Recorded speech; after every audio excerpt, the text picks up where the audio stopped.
Assalamualaikum teman-teman, berjumpa lagi dengan aku Bang Ul. Di video kali ini aku akan menceritakan sebuah alur cerita film yang berjudul. Oke, tanpa berbasa-basi lagi, kita langsung saja ke alur ceritanya and welcome to Bang Ul Review. Di awal film diceritakan dunia persilatan dipenuhi dengan kekacauan dan jalan kebenaran mulai merosot. Saat ini terdapat sebuah kelompok penguasa dan menguasai seluruh dunia persilatan. Lalu terdapat seseorang yang digelar Raja Langit bernama Tuan Zhu, ketua sekte jalur perairan yang memegang kendali atas jalur air. Sekte jalur perairan dengan sekte kelompok penguasa selalu berperang tiada henti. Di sisi lain, pasukan sekte Gersang Utara menyerang istana kekaisaran kerajaan Dasi. Diceritakan terdapat sebuah pusaka yang dinamakan Pelat Pahlawan Dunia. Konon katanya, Pelat Pahlawan Dunia adalah kunci untuk membuka harta karun di dunia persilatan.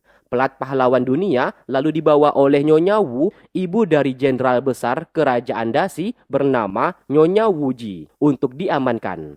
Sekte Gersang Utara berhasil mengejar Nyonya Wu dan hendak merebut plat tersebut. Tepat di saat itu, datang seorang pahlawan yang menyelamatkan Nyonya Wu. Ia adalah tuan muda ketiga dari sekte pedang Huan Hua, bernama Xiao Xiu Sui atau dipanggil Xiao Xi, dari keluarga Xiao. Dengan kemampuan bela diri tiada tara, Xiao Xi mampu mengalahkan musuh seorang diri.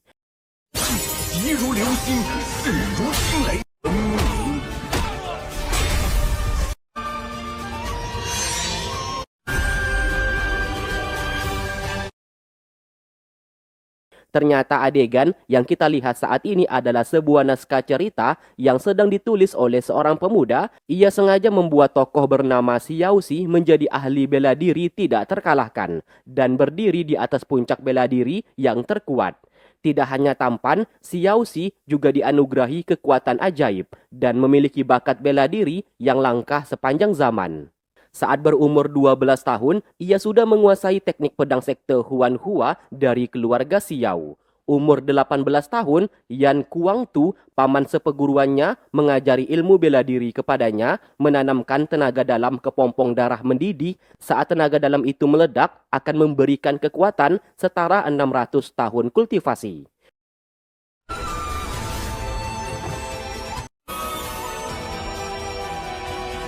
Di umur 20 tahun, Xiao Xi telah menjadi pendekar nomor 1 tidak tertandingi. Ia berhasil menghabisi sekte kelompok penguasa yang mengganggu di dunia persilatan dan menghancurkan Tuan Zhu, ketua sekte jalur perairan. Semenjak itu, Xiao Xi berhasil menciptakan kedamaian di seluruh dunia persilatan.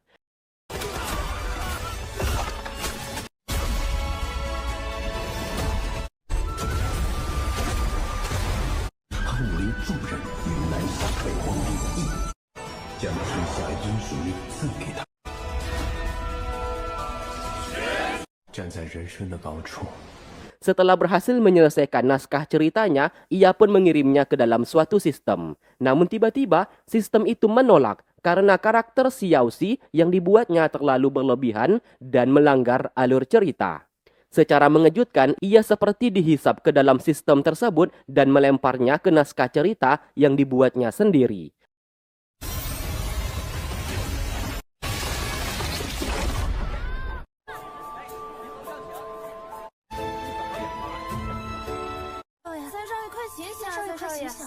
Ia pun sangat terkejut setelah tersadar di tempat itu. Awalnya ia curiga dirinya sedang dikerjai oleh teman-temannya. Namun setelah melihat satu persatu bukti yang ada di sana, ia baru sadar dirinya terlempar ke dalam cerita yang dibuatnya sendiri sebagai tokoh pahlawan, yaitu Xiao Xi. Xiao Xi adalah anak ketiga dari keluarga Xiao dan memiliki 2 orang kakak laki-laki dan 1 kakak angkat seorang wanita. Dan ayahnya bernama Xi Luo, pemimpin sekte pedang Huan Hua yang sangat terkenal. Alhasil, Xiao Xi mau tidak mau menerima kenyataan saat ini. Meski begitu, ia terlahir menjadi seorang pendekar terkuat sesuai isi cerita yang dibuatnya. Namun sayang, cerita tidak sesuai dengan realita. Ia ternyata tidak memiliki kemampuan apa-apa alias lemah.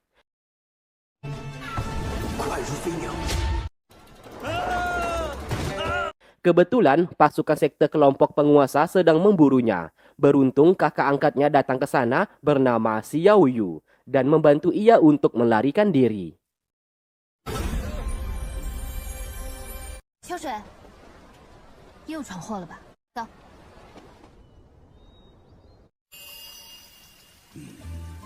Saat pulang ke rumah, Xiaoxi diamuk oleh ayahnya karena setiap hari selalu membuat onar. Hal itu membuat Xiaoxi merasa aneh, cerita yang dibuatnya telah berubah, tidak sesuai apa yang ditulisnya. Diketahui saat ini ia adalah pemuda tidak berguna yang memiliki tenaga dalam sangat lemah.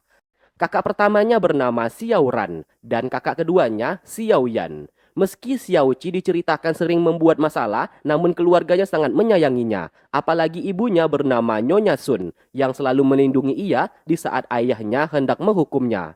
Di sana, Xiaoxi begitu bahagia karena bisa bertemu dengan ibunya lagi. Karena di dunia nyata, ibunya telah lama meninggal dunia. Bisa bertemu dengannya sudah mengobati rasa rindu Xiaoxi kepada sang ibu. Saat sedang makan, sang ibu mencoba memperingatinya untuk tidak menyenggol sekte kelompok penguasa. Dikatakan sekte tersebut memiliki 19 pendekar yang dijuluki 19 manusia iblis. Dan pemimpin sektenya bernama Li Chenzo. Di sana Xiaoxi bertanya keberadaan paman seperguruannya yaitu Yan Kuangtu. Sang ibu menjawab Yan Kuangtu sudah lama menghilang dari dunia bela diri sejak Xiaoxi masih kecil. Setelah mendengarkan cerita sang ibu, ia pun akhirnya sadar dirinya tidak memiliki kemampuan apa-apa. Hal itu membuatnya merasa kesal karena cerita yang ditulisnya telah diubah oleh sistem. 这么多剑，不过主角金手指我还是有点印象。 Secara diam-diam ia pergi ke makam pedang keluarganya. Sesuai naskah cerita yang dibuatnya, di sana ia menyimpan kitab rahasia ilmu bela diri yang diinginkan semua orang, bernama Kitab Surgawi Penghapus Rasa. Namun sayang setelah puas mencarinya, kitab itu tidak ditemukan. Tiba-tiba ia bertemu dengan sistem yang telah mengirimnya ke tempat tersebut.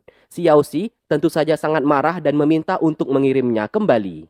Namun sayang, sistem berkata Xiaoxi harus menyelesaikan kisah cerita pendekar legenda Senzo.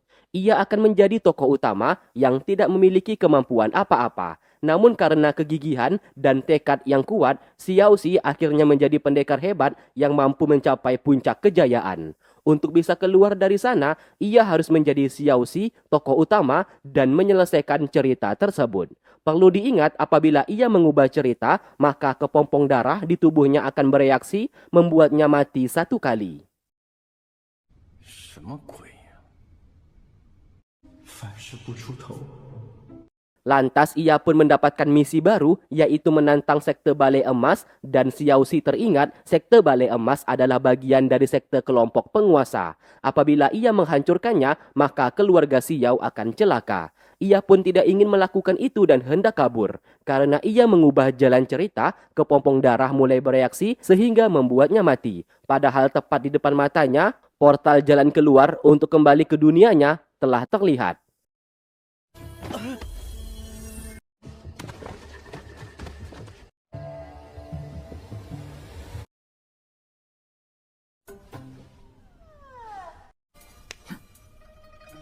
Lalu keesokan harinya ia tersadar di sekte pedang Huanhua milik ayahnya. Beruntung di dalam cerita itu ia sempat menulis terdapat 3 orang pemuda yang merupakan sahabatnya bernama Tang Ru, Deng Zi, dan Cao Fan. Ia pun merasa senang setidaknya ia tidak sendirian. Mau tidak mau ia pun segera mengajak ketiga sahabatnya untuk menyerang sekte Balai Emas yang dipimpin oleh Fu Tanyi, salah satu dari pendekar 19 iblis.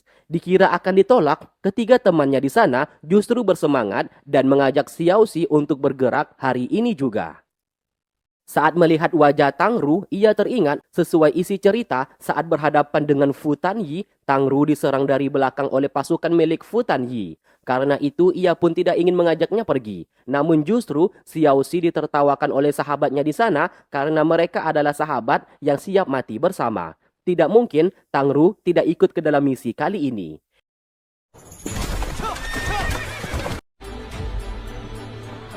Singkat cerita mereka tiba di desa Zihui dan singgah sebentar ke sebuah kedai untuk makan. Di sana mereka melihat pasukan sekte jalur perairan air sedang memalak para pemilik perahu. Siapapun yang melewati perairan wajib memberikan uang kepada sekte jalur perairan. Mereka pun tidak ambil diam dan mengusir pasukan tersebut agar bisa menyelamatkan para nelayan. Sedangkan Xiao Xi hanya memilih diam.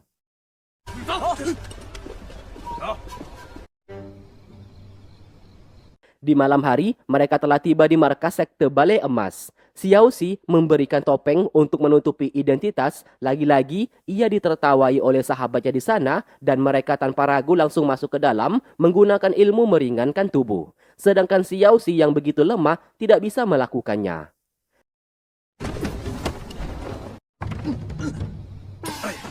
Dengan gagah berani, mereka bertiga masuk ke dalam, tidak peduli musuh saat ini adalah pendekar hebat, namun mereka dengan mudah menghabisi pasukan sekte Balai Emas.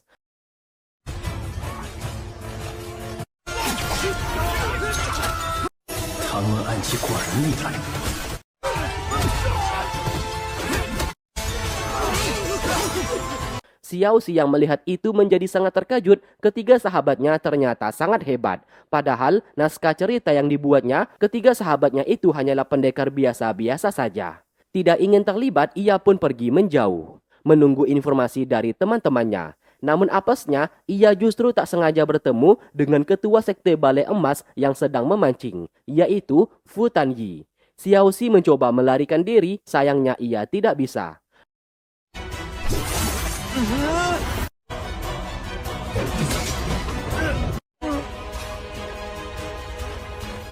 Bukannya membantu, ketiga sahabatnya yang datang ke sana justru memberikannya semangat.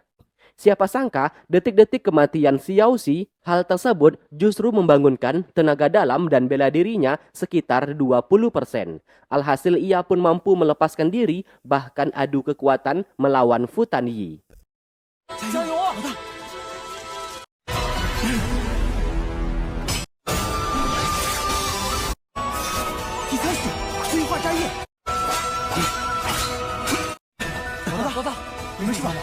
Dari arah belakang, tiba-tiba Tang Ru ditusuk oleh pasukan Fu Tanyi. Untungnya, Tang Ru sebelumnya sudah diberikan rompi pelindung oleh Xiao Xi, sehingga ia baik-baik saja. Pertarungan lalu terjadi, bermodalkan 20% tenaga dalam dan bela dirinya, Xiao Xi mampu menghabisi Fu Tanyi bukan menggunakan pedang, melainkan menggunakan sarung pedangnya saja.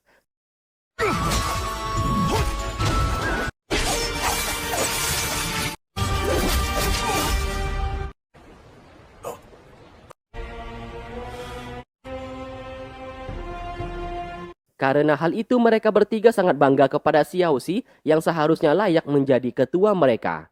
Sedangkan Xiao Xi masih tidak menyangka ia mampu mengalahkan Fu Tanyi. Sesaat ia menjadi panik, setelah kejadian ini bisa dipastikan sekte kelompok penguasa akan marah dan mengincar ia beserta keluarganya untuk membalaskan dendam.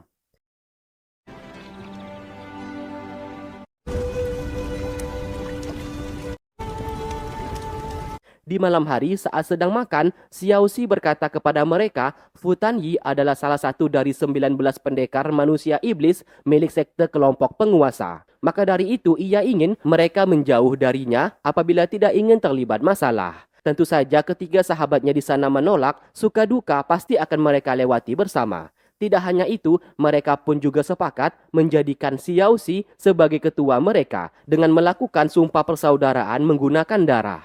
Xiao Xi merasa sangat bahagia memiliki mereka di sisinya.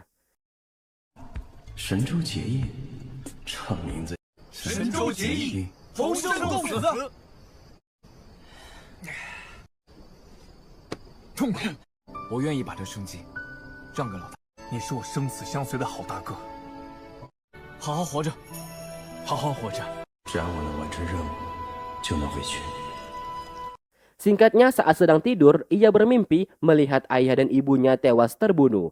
Setelah terbangun, ia merasa bingung, padahal jasad Fu Tanyi sudah dilenyapkan. Kenapa di masa depan orang tuanya terbunuh? Ia pun sadar urusan ini belum selesai.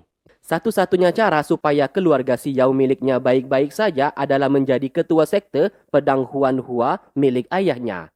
Lalu kemudian memerintahkan pasukan untuk menyerang terlebih dahulu, sebelum sekte kelompok penguasa bergerak menyerang lebih dulu. Namun ia sendiri juga bingung karena kakak pertamanya adalah penerus pemimpin sekte pedang Huanhua. Secara otomatis, ia harus bersaing dengan saudaranya sendiri. Sesaat ia teringat naskah cerita yang ditulisnya, ia memiliki seorang teman lagi bernama Feng Lang dan sempat menitipkan kantung keberuntungan kepadanya. Asalkan bisa mendapatkan kantung keberuntungan itu, maka ia bisa mengubah plot cerita. Ia pun lalu membahas dirinya yang ingin menjadi pemimpin sekte pedang Huanhua kepada sahabatnya. Tentu saja mereka sangat terkejut karena terdengar sangat mustahil. Apabila dibandingkan dengan kakak pertamanya itu, Xiao Xi masih kalah jauh dari segi kekuatan. Tidak mungkin ayahnya itu mau memilih ia menjadi penerus sekte. Sesaat muncul pembahasan tentang pelat pahlawan dunia, kunci yang menyimpan harta karun dunia persilatan. Apabila Xiao Xi bisa mendapatkannya, bisa dipastikan ia akan menjadi pendekar yang terkuat nomor 1 di dunia ini. Dengan begitu, bisa dipastikan menjadi pemimpin sekte pedang Huanhua bukanlah hal yang sulit. Satu hal lagi dikatakan, isi harta karun itu salah satunya adalah kitab surgawi penghapus rasa. Pelat pahlawan dunia telah dibawa oleh Nyonya Wu untuk dijaga. Namun sampai detik ini, dunia persilatan masih belum mengetahui keberadaannya. 没当上掌门，就不能早于原文进度，那不就等于死循环吗？直接把我写死就得了呗。咱们先找个好地方开心开心。走了，老大。 Di malam hari, Xiao Xi dibawa ke rumah hiburan oleh mereka untuk menyaksikan para wanita seksi yang sedang menari. Kebetulan di tempat itu terdapat penginapan diisi pemuda bernama Lu Sufeng, wakil ketua sekte kelompok penguasa. Saat ini ia sedang keracunan dan bersembunyi di sana untuk mengobati diri.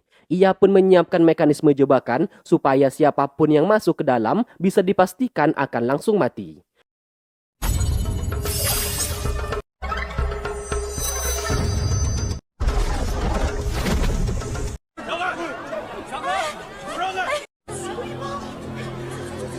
Kebetulan di luar, pasukan sekte kelompok penguasa sedang menggeledah tempat tersebut dalam mencari seseorang. Xiao Xi merasa dirinya sedang diburu karena sehabis membunuh Fu Tanyi. Dengan cepat ia bersembunyi dan tak sengaja memasuki kamar yang diisi oleh Lu Sufeng. Alhasil ia pun terkena mekanisme jebakan tersebut yang membuatnya terlempar keluar. Pasukan di sana ternyata sedang tidak memburunya, melainkan mencari keberadaan pria di dalam kamar di sana.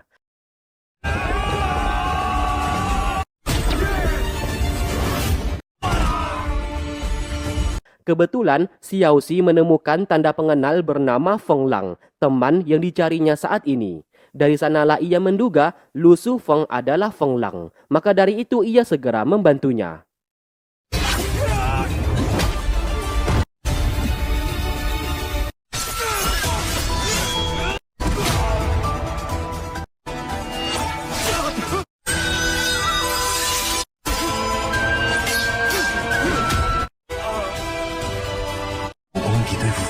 Setelah menghabisi musuh, Xiao Xi menyadari semakin seiring ia bertarung, tenaga dalam dan bela dirinya semakin lama semakin meningkat.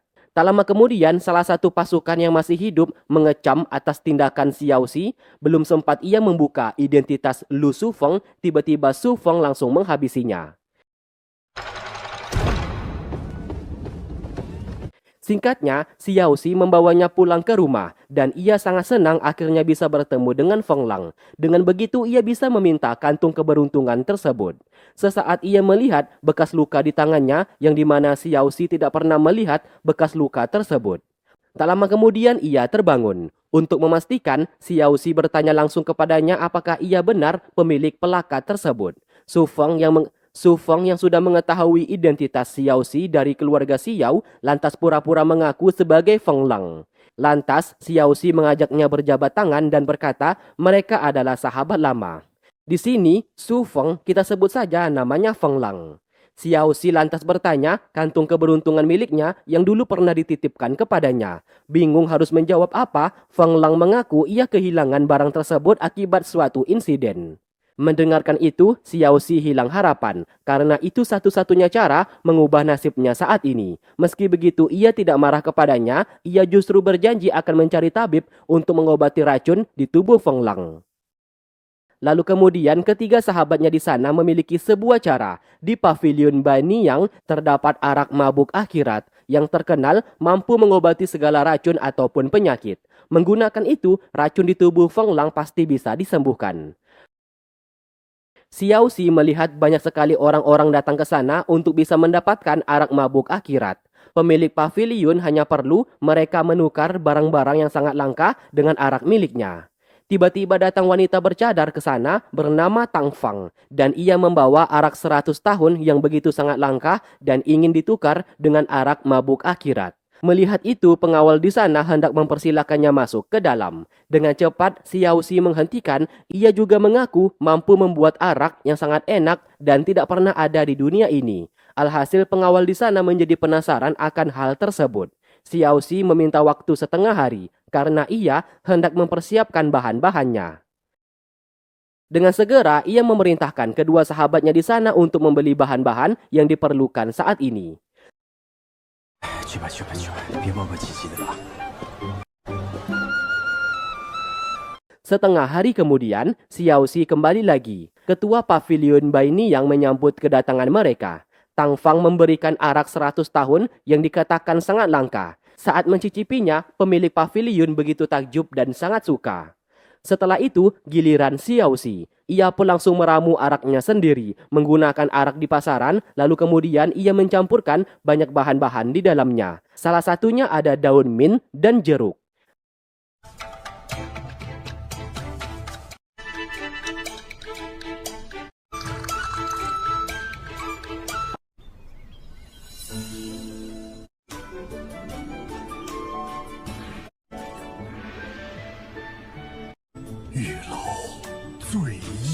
Setelah selesai dibuat, pemilik pavilion segera mencicipinya. Seketika ia merasa seperti hidup kembali. Seumur hidup, ia baru pertama kali merasakan arak seperti itu. Sebenarnya, itu hanyalah arak biasa, namun disulap oleh Xiao Xi hingga memiliki rasa yang sangat segar. Karena hal itu, pemilik pavilion menyerahkan arak mabuk akhirat miliknya. 还真是想不到，你做的那个墨迹托居然……这东西啊，总算到。 Singkat cerita, misi berhasil diselesaikan dengan baik. Baru saja hendak pulang, Tang Fang mencegat jalan mereka dan hendak merampas arak tersebut dari tangan Xiao Xi. Pertarungan singkat sempat terjadi karena Xiao Xi enggan untuk melawan wanita, ia pun terkena racun dari jarum milik Tang Fang. Tak lama kemudian, Tang Ru segera menghentikan, yang ternyata wanita itu adalah kakaknya dari sekte Tang. 秋水，这就是佳姐。 张荣，我看你交友不慎。姐姐，秋水是我朋，醉黄泉在这里，一定要小。秋水要这醉黄泉，是用来救一个朋友的性。 Saat kembali ke penginapan, Tang Ru terus membujuk kakaknya supaya memberikan obat penawar. Ia tidak ingin Xiao Xi sampai celaka. Mau tidak mau, Tang Fang melakukannya. Namun ia tidak mengeluarkan semua racunnya dan menyisakan sedikit. Sebelum ia berhasil mendapatkan arak mabuk akhirat. Selamanya, racun serangga di tubuh Xiao Xi tidak akan ia keluarkan. Di malam hari, secara diam-diam, Feng Lang alias Su Feng memanggil kaki tangannya bernama Mingzu. Kita pun flashback sebentar, di saat itu ia mendapatkan misi dari ketua sekte kelompok penguasa untuk pergi ke rumah Nyonya Wu dalam merebut pelat pahlawan dunia. Pertarungan sempat terjadi, namun pada akhirnya penjaga di kediaman Nyonya Wu memilih mengakhiri hidup mereka dan menghancurkan tempat tersebut supaya menghilangkan jejak pelarian Nyonya Wu.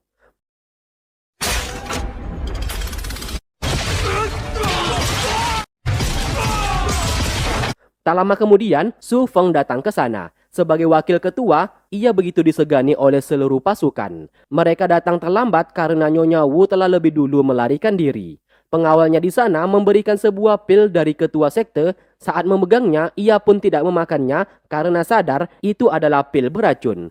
Tentu saja Su Feng menjadi sangat murka dan menghabisi mereka semua. Dari sanalah Su Feng baru tahu ketua sekte telah memberikan perintah untuk menghabisinya karena takut Su Feng akan berkhianat dan menguasai plat pahlawan dunia untuk diri sendiri. Meski belum sempat dimakan, ternyata memegang pil itu saja sudah membuatnya terkena racun. Hidupnya kini tersisa 7 hari lagi.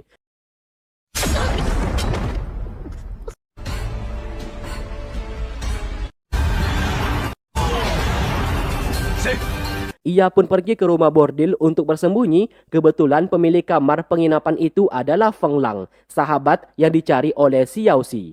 Sayangnya, Feng Lang dihabisi oleh Su Feng dan mengambil pelakat identitasnya. Ia tak menyangka pertemuannya dengan Feng Lang justru membawanya bertemu dengan tuan muda ketiga dari keluarga Xiao, yaitu Xiao Xi. Saat ini terdengar kabar Nyonya Wu bersembunyi di keluarga Xiao. Maka dari itu untuk memastikannya, ia akan menggunakan identitas sebagai Feng Lang agar bisa selalu dekat dengan Xiao Xi. Saat kembali ke penginapan, Feng Lang melihat wanita yang sedang memaksa Xiao Xi untuk menyerahkan arak mabuk akhirat.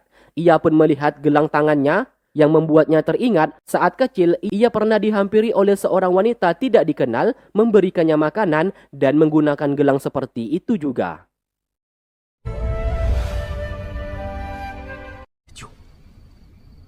Ternyata Xiao Xi telah membagi dua arak tersebut dan diberikan setengahnya kepadanya. Namun sayang tipuan Xiao Xi ketahuan karena Tang Fang menyadari itu adalah arak palsu. Hal itu pun membuatnya menjadi sangat marah.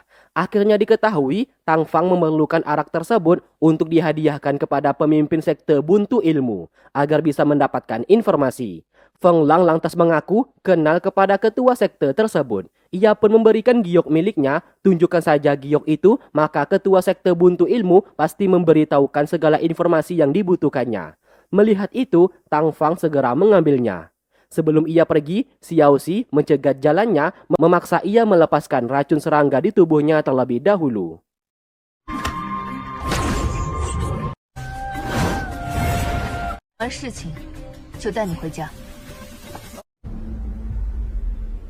Singkat cerita, ia pun telah tiba di sekte Buntu Ilmu. Benar saja, setelah menyerahkan pelakat tersebut, ketua sektenya kenal dengan pemilik giok itu dan mempersilahkan Tang Fang untuk bertanya. Ternyata Tang Fang ingin mengetahui keberadaan Nyonya Wu yang membawa plat pahlawan dunia. Ketua sekte di sana menjawab Nyonya Wu berada di kediaman keluarga Xiao. Seketika Tang Fang langsung terdiam karena baru saja ia bertemu dengan tuan muda ketiga dari keluarga tersebut. Sementara itu, Nyonya Wu sangat berterima kasih kepada mereka karena sudah mau membantunya bersembunyi dari kejaran musuh saat ini. Bagaimanapun juga, plat pahlawan dunia jangan sampai jatuh ke tangan musuh. Apabila itu sampai terjadi, maka dunia persilatan pasti akan hancur. Tak lama setelah itu, Xiao Xi telah pulang. Ia pun dimarahi oleh sang ayah karena berhari-hari tidak pulang, bahkan tidak memberikan kabar. Sang ibu senantiasa selalu melindunginya. 让他站起来的，你跪下，开，跪下，你要比打我。 小兄， Keempat paman seperguruan Xiao Xi atau adik seperguruan dari ayahnya di sekte pedang Huan Hua telah datang. Di antaranya yaitu Su Jiaqi, Xiang Feng, Zhu Xiaowu, dan terakhir Kang Chuyu. Pemuda di sana adalah anaknya Kang Chuyu bernama Kang Ji. Karena kebetulan mereka semua sudah berkumpul, Xiao Xi langsung berkata kalau ia ingin menjadi pemimpin sekte pedang Huan Hua. Sontak mereka semua terkejut karena bagaimanapun juga semua orang tahu akan kemampuannya. Dan yang lebih pantas menjadi penerus pemimpin sekte adalah kakak pertamanya. Xiao Xi tetap tidak peduli. Ia memohon supaya salah satu paman seperguruan di sana merekomendasikannya sebagai pemimpin sekte. Tentu saja semangat anak muda yang ditunjukkan Xiao Xi membuat mereka sangat senang. Namun sayang kakak pertamanya jauh lebih pantas menjadi penerus pemimpin sekte daripada dirinya. Tidak ingin membuat malu keluarga, sang ibu segera menariknya keluar. Ternyata berkumpulnya mereka saat ini untuk membahas pil perang yang sudah musnah, namun tiba-tiba muncul kembali. Pil perang mampu meningkatkan kekuatan seseorang secara instan dan cepat. Dan pil tersebut dibuat oleh lembah ratusan tanaman. Belasan tahun yang lalu, lembah ratusan tanaman membuat pil perang untuk diberikan kepada sekte Gersang Utara dalam menyerang negara Dasi. Demi melindungi negara, mereka berhasil melawan dan menghancurkan lembah ratusan tanaman dan melenyapkan pil tersebut. Namun siapa sangka setelah belasan tahun masih ada orang lain yang bisa membuat pil ini. Bisa dipastikan orang tersebut adalah sisa anggota dari lembah ratusan tanaman yang masih selamat. Ditakutkan apabila sekte Gersang Utara berhasil mendapatkan pil itu lagi, maka negara Dasi akan dalam bahaya. Si Luo lantas memerintahkan mereka untuk menyelidiki masalah ini. 又有人造出了此物。我北荒再次得到此等邪物，引发大西动荡。明日我便安排。 Di malam hari, Xiaoxi sengaja pergi ke kamar ayah dan ibunya, namun anehnya terdapat beberapa murid yang ditugaskan untuk berjaga. Bahkan ia sendiri dilarang masuk ke dalam tanpa izin. Mulai dari sana, Xiaoxi menaruh curiga Nyonya Wu memang berada di kediamannya. 难道是无老夫人在消息啊？那我得再生个保险。 Sementara itu, Feng Lang ternyata sudah menaruh beberapa pelayan mata-mata di keluarga Xiao. Ia pun mendapatkan informasi dari semua tempat, hanya kediaman ayah dan ibu Xiaoxi yang dijaga sangat ketat. Mengetahui itu, Feng Lang segera pergi memeriksa untuk memastikan apakah Nyonya Wu berada di sana atau tidak. Namun sayang, semua tempat telah dipasang mekanisme jebakan, sehingga pergerakannya hampir saja ketahuan.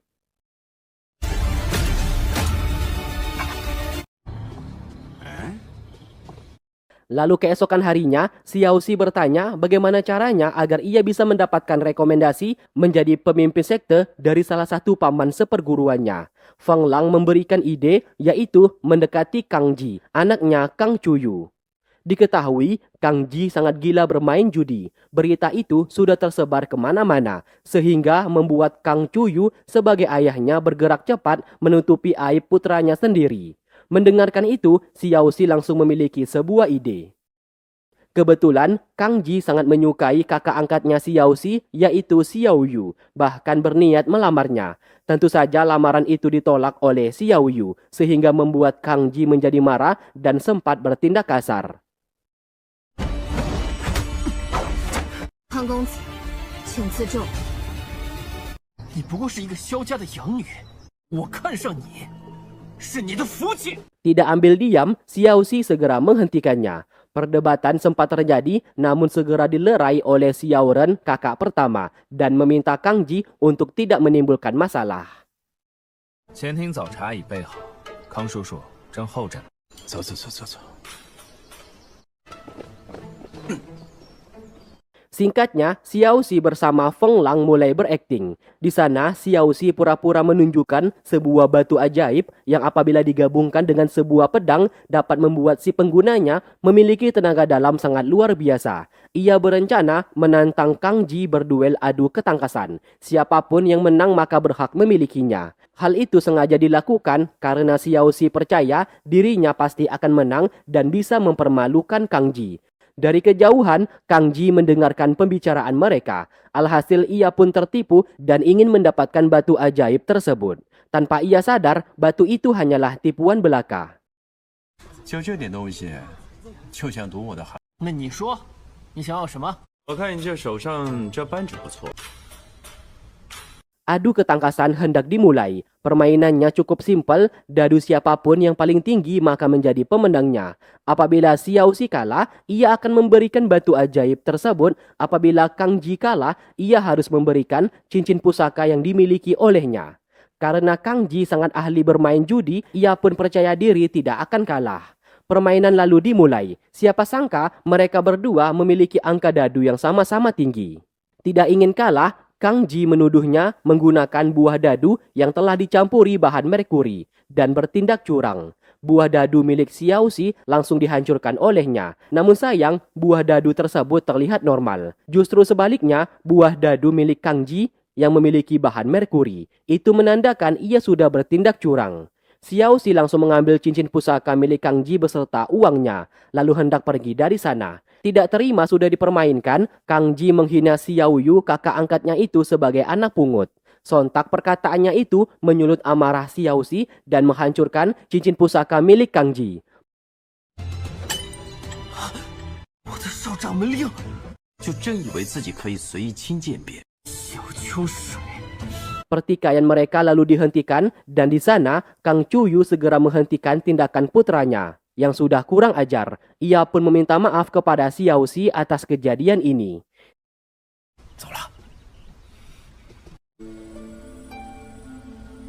Siapa sangka sang ayah justru tidak marah kepada Xiaoxi. Ia sudah melihat sebelumnya Xiaoxi membela Xiao Yu setelah dihina barusan dan hal itu menurutnya sangat gentleman. Singkat cerita, misi yang dilakukannya berhasil. Kang Cuyu, paman seperguruannya itu, langsung mengirim surat rekomendasi dan memilih Xiaoxi sebagai penerus sekte pedang Huanhua. Hal itu dilakukan oleh Kang Cuyu sebagai permintaan maaf. Kini, Xiaoxi sudah memiliki surat rekomendasi dan siap bersaing dengan kakaknya untuk memperebutkan posisi ketua. Lalu kemudian, mereka semua dikumpulkan. Sang ayah menugaskan Xiao Ren, Xiao Yan, Xiao Yu untuk pergi menyelidiki masalah pil perang dan mencari orang yang telah membuatnya. Setelah misi itu berhasil, barulah upacara pengangkatan Xiao Ren sebagai ketua sekte akan dilakukan. Di sana, Xiaoxi segera menunjukkan surat tersebut kalau ia sudah mendapatkan rekomendasi dari Kang Cuyu untuk ikut seleksi menjadi ketua sekte dan bersaing dengan kakaknya. Hal tersebut membuat mereka sangat terkejut. Xiaoxi yang dipandang lemah tiba-tiba dengan berani ingin bersaing dengan Xiao Ren. Di sana, ia memohon kepada Xiao Ren untuk memberikan posisi pemimpin ketua sekte kepadanya selama 6 bulan saja. Setelahnya, ia akan memberikannya kembali kepada sang kakak. Tindakannya itu membuat sang ayah sangat marah karena menganggap Xiaoxi seperti mempermainkan posisi ketua sekte. Xiao Ren lalu mengajukan duel kepada Xiaoxi untuk menentukan pemenangnya, dan hal itu pun mau tidak mau disetujui oleh ayah mereka. Di waktu bersamaan, Feng Lang sedang mengintai markas sekte pedang Huanhua yang diyakini Nyonya Wu berada di dalam sana. Ia pun harus mencari cara agar bisa masuk ke dalam. Duel akhirnya hendak dimulai. Sebagai kakak pertama, Xiao Ren tentu saja akan bersikap adil dan tidak melukainya. Yang pertama, mereka berdua akan beradu ketangkasan. Xiao Ren berhasil menghisap besi yang paling besar menggunakan tenaga dalamnya. Namun siapa sangka, Xiaoxi justru mampu menghisap semua besi yang ada di atas meja. 确实厉害。 Tentu saja apa yang dilakukannya saat ini diketahui oleh Xiao Ren. Terlihat Xiaoxi menggunakan sebuah magnet yang telah diselipkan di saku tangannya agar semua besi di atas meja bisa diserap dengan mudahnya tanpa menggunakan tenaga dalam. Meski hal itu dianggap curang, namun apa yang dilakukan oleh Xiaoxi tidak salah. Uji ketangkasan tidak hanya memerlukan tenaga dalam, namun juga kepintaran. Apa yang dilakukan Xiaoxi salah satu teknik kepintaran, sehingga ayah mereka mau tidak mau menyatakan Xiaoxi pemenang di babak pertama. Lalu kemudian di babak kedua, kini mereka adu kecepatan. Peraturannya cukup simpel, siapapun yang berhasil mendapatkan bunga itu terlebih dahulu, maka akan menjadi pemenang.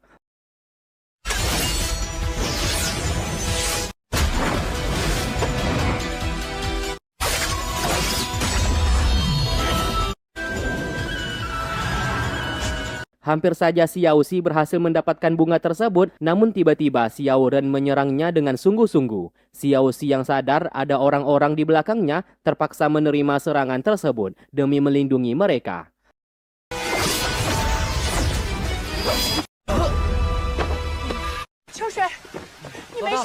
Pertarungan mereka pun dianggap seri dan di sana Xiao Ren meminta maaf atas serangannya barusan. Sang ayah lantas memberikan plat pemimpin sekte kepada Xiao Ren. Saat ini pemimpin sekte masih belum ditentukan. Duel di antara mereka akan diulang 6 bulan lagi setelah Xiao Ren selesai menyelidiki kasus saat ini.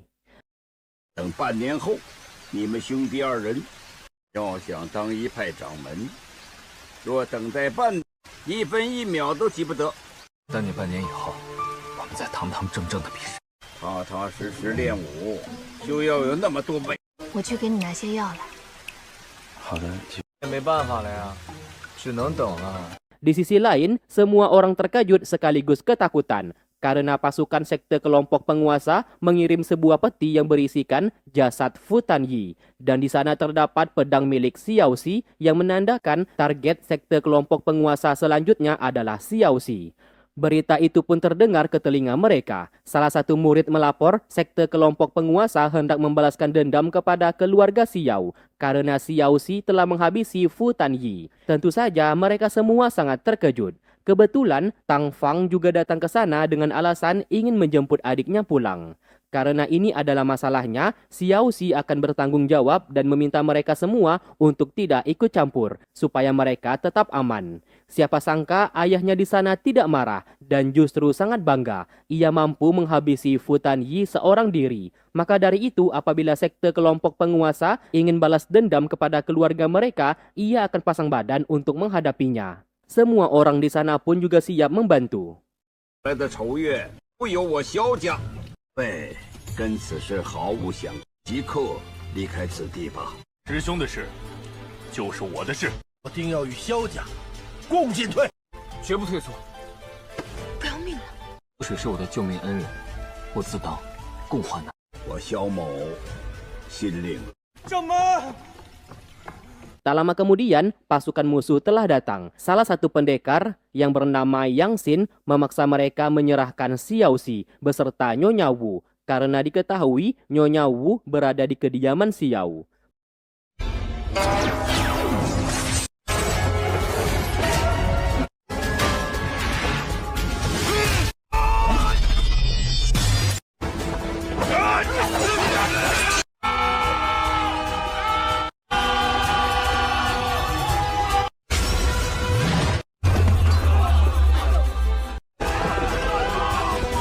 Karena pasukan musuh tidak henti-hentinya datang menyerang, terpaksa mereka pun memilih mundur. Ayah Xiao Xi membawa mereka semua masuk ke dalam markas sekte pedang Huanhua.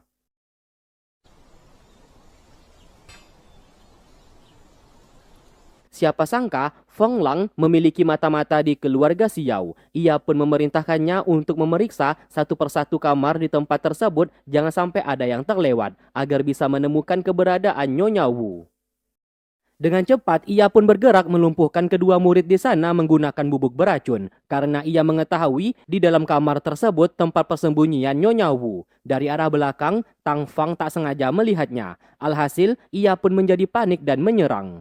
Feng Lang segera menghentikan karena ia tidak ingin Tang Fang terluka. Ia pun memberikan kode kepada pria tersebut untuk segera pergi. Namun sayang sudah terlambat, Xiao Xi dan kawan-kawan telah datang ke sana. Mau tidak mau, pria itu pun mengakhiri hidupnya sendiri demi menjaga rahasia. Ayah dan ibu Xiao Xi tidak menyangka Paman Su yang telah bekerja lama untuk mereka ternyata mata-mata dari sekte kelompok penguasa.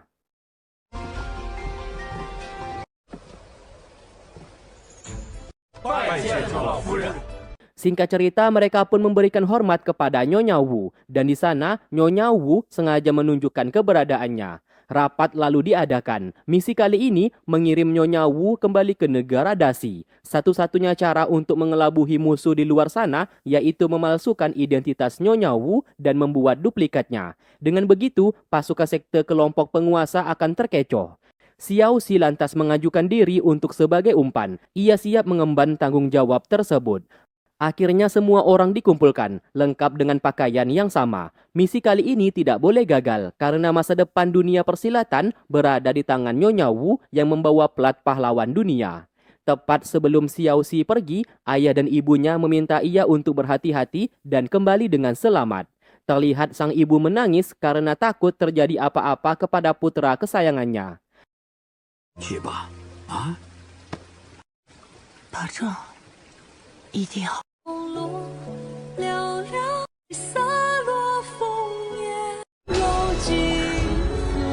儿子长大了，好了，好了。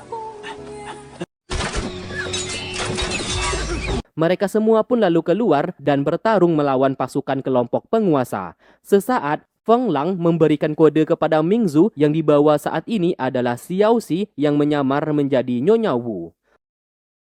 Lalu kemudian, pelarian Xiao Xi dihentikan oleh Yang Xin. Di sana Yang Xin sangat terkejut melihat Xiao Xi menyamar menjadi Nyonya Wu. Pertarungan lalu terjadi. Di sana Xiao Xi begitu sangat terpukul setelah melihat satu persatu seluruh murid sekte pedang Huanhua yang dibawanya tewas terbunuh. Bahkan mereka sempat mengorbankan diri supaya Xiao Xi bisa pergi dari sana dengan selamat.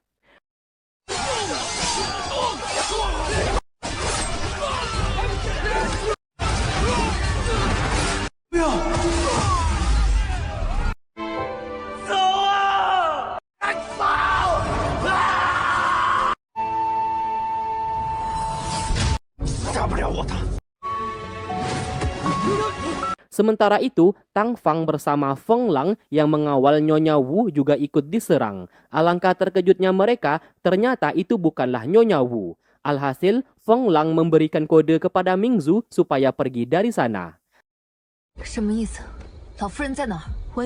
Tang Fang lantas bertanya keberadaan Nyonya Wu saat ini. Wanita di sana juga tidak tahu. Ia berkata, ini semua bagian dari rencana Xiao Xi. Alhasil mereka berdua pun terkecoh dan tidak tahu akan hal itu. Kembali ke Xiao Xi, pelariannya berhasil dikejar oleh Yang Xin.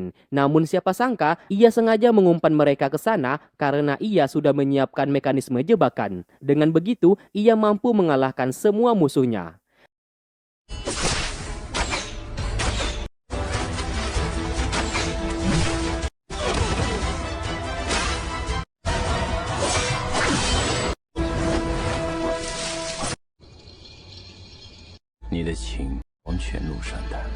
Tang Fang bersama Feng Lang sangat terkejut, ia mampu menghabisi petinggi pasukan kelompok penguasa seorang diri.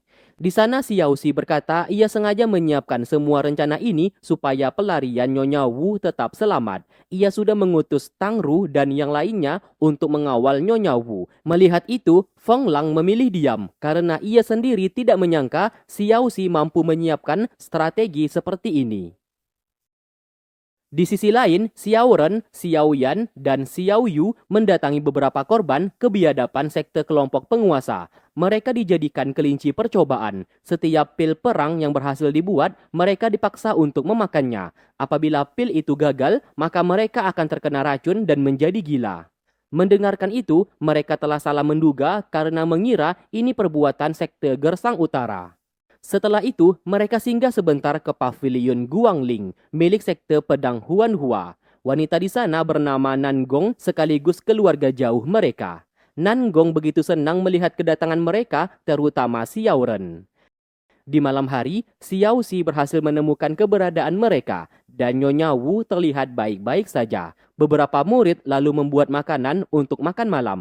Bagian untuk Nyonya Wu justru diberikan kepada pengawalnya di sana bernama Zhang. Di saat mereka semua sedang memakannya, tiba-tiba Zhang langsung menyadari terdapat racun di dalamnya. Siapa sangka itu semua ulah dari Kang Chuyu, yang ternyata ia salah satu manusia iblis petinggi sekte kelompok penguasa, yang digelar pendekar tanpa nama. Apa yang dilakukannya saat ini demi bisa merebut plat pahlawan dunia.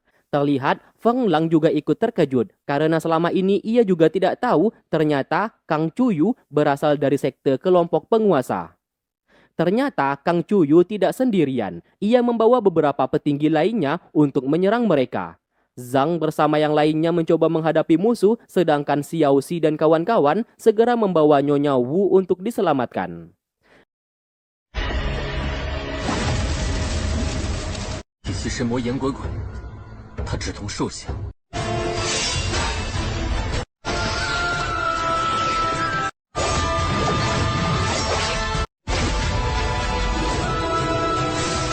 Di saat Xiao Xi dan kawan-kawan sedang sibuk menghadapi musuh, Mingzu memanfaatkan situasi merampas barang bawaan milik Nyonya Wu.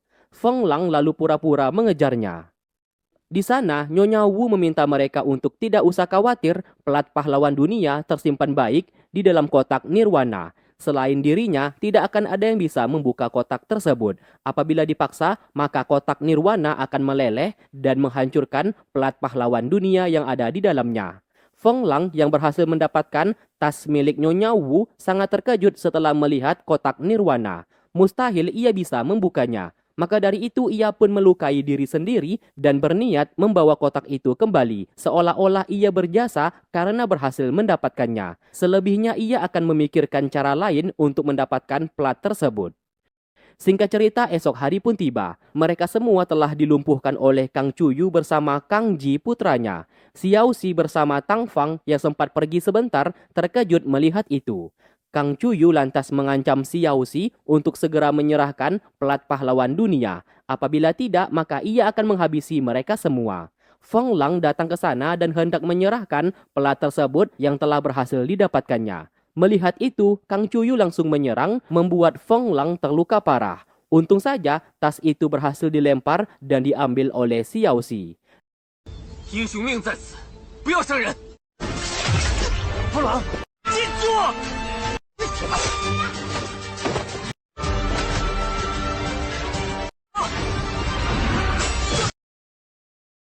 Demi melindungi Xiaoxi, Tang Ru segera melindunginya. Alhasil ia pun terkena tusukan pedang dan sekarat.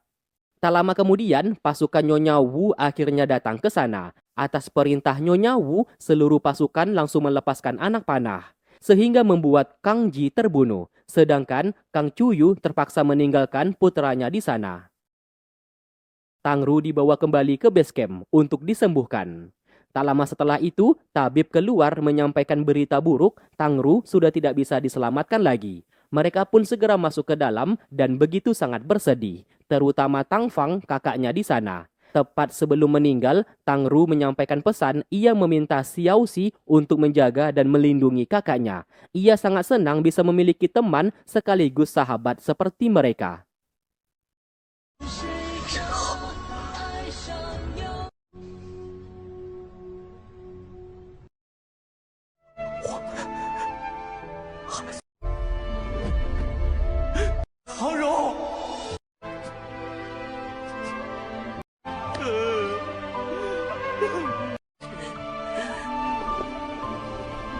Setelah kematian Tang Ru, Xiaoxi hanya bisa bersedih dan merasa bersalah karena gagal untuk melindungi sahabatnya. Ia tak menyangka Tang Ru akan mati di dunia persilatan, padahal sebelumnya ia berusaha mengubah jalan cerita supaya Tang Ru tetap hidup.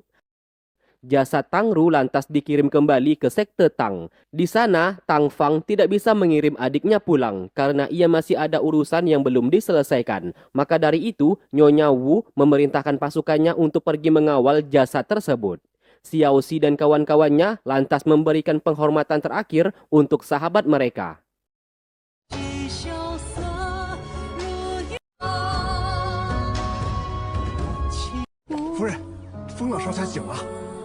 Setelah itu mereka memeriksa kondisi Feng Lang yang juga ikut terluka parah. Tabib berkata nyawanya masih selamat namun luka dalamnya akan membuat Feng Lang kehilangan setengah tenaga dalamnya. Di sana, Feng Lang mengaku ia memiliki penyakit lama yang kini kambuh kembali. Dan ada seorang tabib yang dulu pernah menyembuhkan penyakitnya. Namun tabib itu sudah tidak diketahui keberadaannya. Nyonya Wu yang merasa bersalah atas apa yang terjadi dan tidak ingin seseorang mati di hadapannya lantas memerintahkan Zhang untuk membawa pelat pahlawan dunia dalam mengumpan tabib yang dimaksud untuk datang menyembuhkan Feng Lang.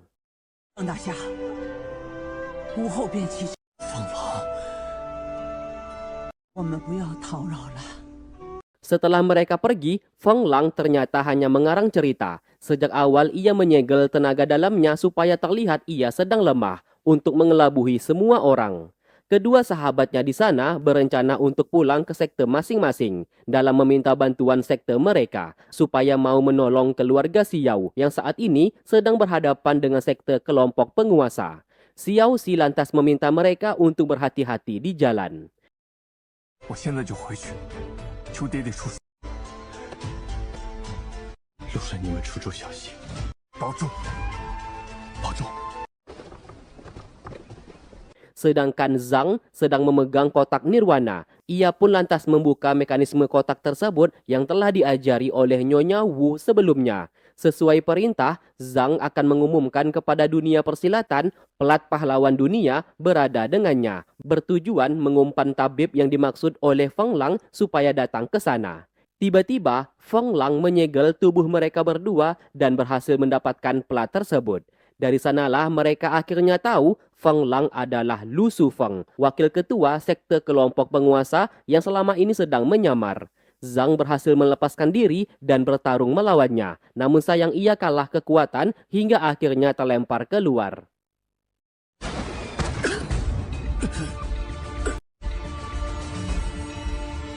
Tak lama kemudian, Xiaoxi datang ke sana. Ia tidak menyangka Feng Lang yang dilihatnya saat ini adalah Lu Shufeng. Hal itu membuatnya merasa sangat bodoh mempercayai orang yang salah selama ini.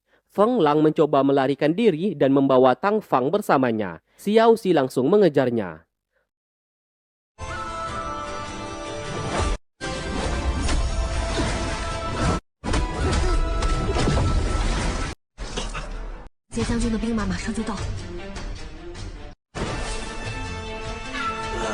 Tang Fang akhirnya sadar kembali. Di sana Xiao Xi sangat senang bisa menepati janjinya dengan mendiang Tang Ru untuk menjaga kakaknya tersebut.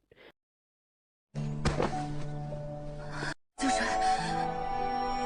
秋水，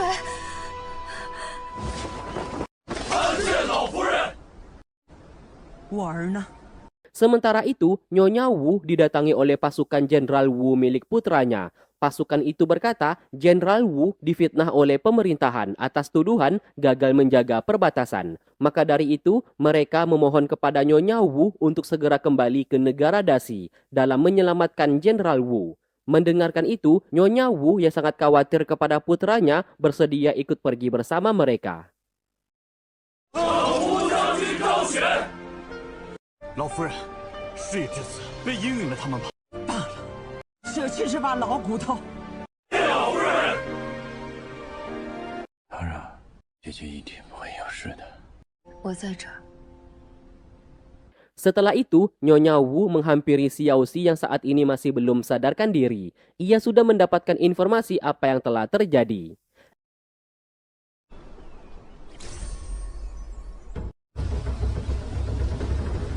Adegan lalu berpindah ke sekte kelompok penguasa. Para petinggi sekte tersebut menunggu ketua mereka yang sebentar lagi akan keluar dari pertapaan. Sejak sekte itu dibangun, mereka semua tidak pernah sekalipun melihat wajah ketua mereka sendiri.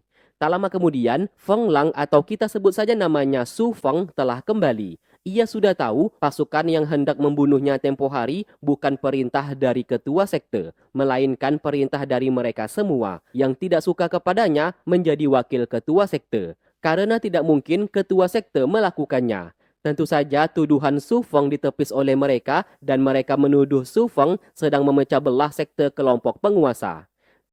我下毒在前，厮杀在后，与我何干？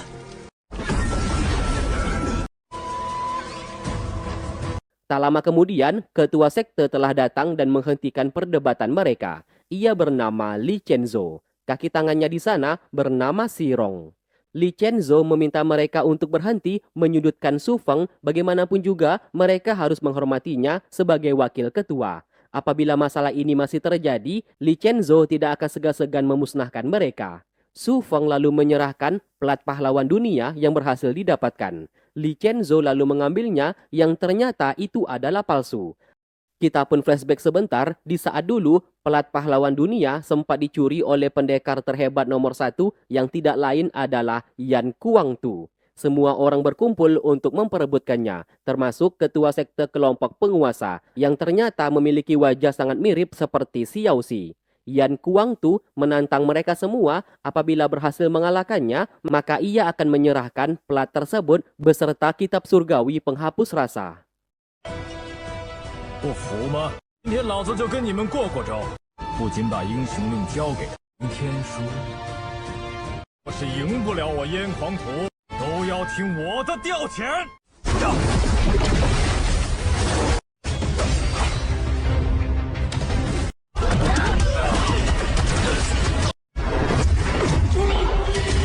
既伤人。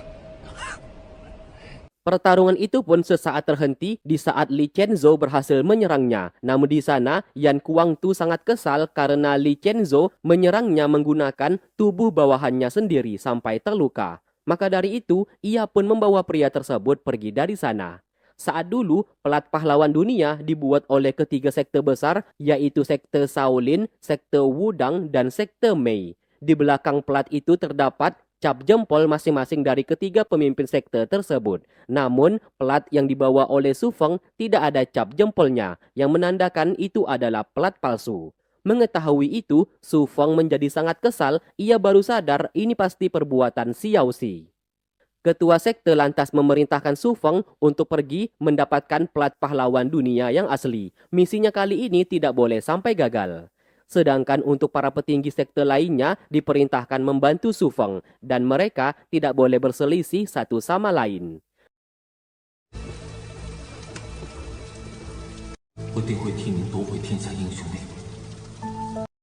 Sementara itu, Xiao Xi menyendiri, mengenang kematian sahabatnya. Tang Fang merasa heran, seharusnya yang bersedih saat ini adalah dirinya, namun terlihat Xiao Xi begitu lebih sangat terpukul. Di sana Xiaoxi menjawab ia mengira bahwa dunia persilatan menjunjung tinggi kesetiaan dan kebenaran. Namun ternyata banyak pengkhianat. Tang Fang berkata apabila ia mau menebus kesalahannya, Xiaoxi harus membalaskan dendam ini kepada sekte kelompok penguasa. Tanpa disuruh sekalipun, tentu saja Xiaoxi akan melakukan itu. 你跟唐柔说的话，我们要一起去找权力帮。 Di malam hari, Nyonya Wu memanggilnya. Ternyata Zhang saat ini masih bisa diselamatkan. Nyonya Wu memberikan sebuah pisau kepadanya sebagai hadiah karena Xiaoxi begitu sangat setia. Sesaat, Xiaoxi meminta satu permohonan kepada Nyonya Wu untuk mengirim pesan kepada kakak-kakaknya yang berada di pavilion Guangling dalam memberikan informasi apa yang terjadi saat ini. 明日便派人去广陵与李大哥送信，萧家 平安无事。老夫人，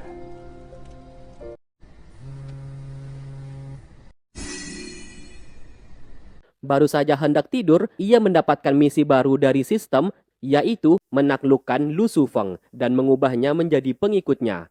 Hal itu membuat Xiaoxi menjadi kesal. Satu masalah belum selesai, muncul lagi masalah baru. Menemukan kitab ajaib adalah jawabannya agar ia bisa menulis ulang jalan cerita saat ini sesuai apa yang ia inginkan. Singkat cerita, esok hari pun tiba. Tang Fang menemukan Xiaoxi tidak berada di dalam kamar. Nyonya Wu lantas menjelaskan Xiaoxi pergi ke kota Guanling untuk menemui kakaknya dan sengaja tidak mengajak Tang Fang agar ia tidak terlibat masalah.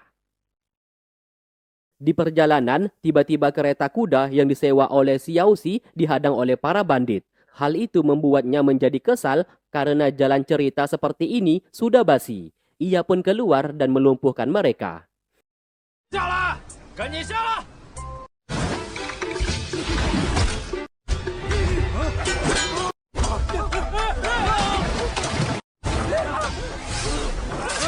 怎么招呼都不打，自己就走了。 Tak lama kemudian, Tang Fang datang ke sana dan berhasil menyusulnya. Ia pun marah kenapa tidak mengajaknya pergi. Bagaimanapun juga, ia sudah memiliki janji dengan mendiang adiknya untuk selalu bersama dengan Xiaoxi dan membantunya. Karena hal itu, mau tidak mau, Xiaoxi membawanya pergi. 要自己脱。 家国儿女都是如此。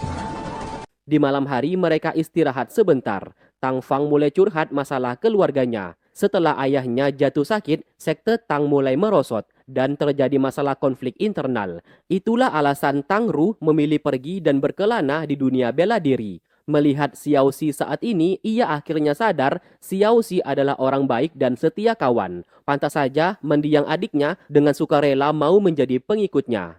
Di sana, Xiaoxi memberikan batu giok milik Tang Ru yang dulu pernah diberikan kepadanya. Anggap saja itu sebagai kenang-kenangan apabila Tang Fang sewaktu-waktu merindukan adiknya.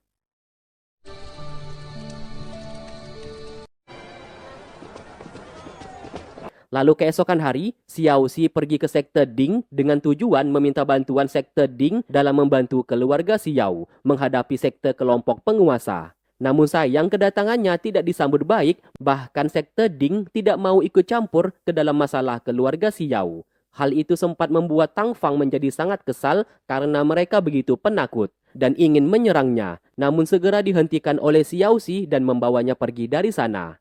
Tang Fang lalu berniat kembali ke sekte Tang miliknya dan memohon kepada ayahnya sebab ia yakin sekte Tang pasti mau membantu keluarga Xiao untuk menghadapi musuh saat ini. Bagaimanapun juga apabila sekte kelompok penguasa berhasil dimusnahkan, maka dunia persilatan baru akan damai. Mendengarkan itu, Xiaoxi lantas mengucapkan terima kasih atas bantuannya.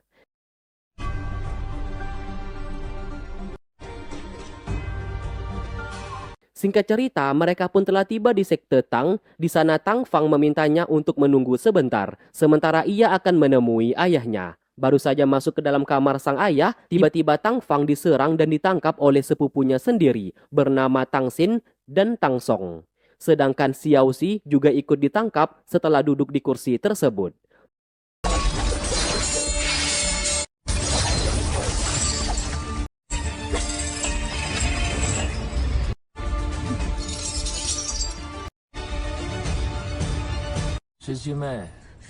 好久不见。 Perbuatan mereka tentu saja membuat Tang Fang menjadi kesal dan akan melaporkannya kepada sang ayah. Mereka justru tidak takut sama sekali. Tang Song bersama Tang Xing sudah tahu pelat pahlawan dunia pasti berada di tangan Xiao Xi dan mereka berniat untuk mendapatkannya. Sementara itu, Cao Ran telah kembali ke sektenya untuk memohon kepada ayahnya supaya mau membantu keluarga Xiao. Sang ayah lantas menolak karena takut apabila membantu, maka sekte kelompok penguasa pasti menyerang sekte mereka. Perkataan sang ayah membuat Cao Ran menjadi sangat kecewa. Sebagai sekte jalan kebenaran, mereka justru membiarkan kejahatan yang telah dilakukan pihak musuh. Apabila sang ayah tidak mau membantu, maka Cao Ran akan turun tangan sendiri membantu sahabatnya. 这般畏首畏尾，我自当为萧家出一份力，把他给我拦住！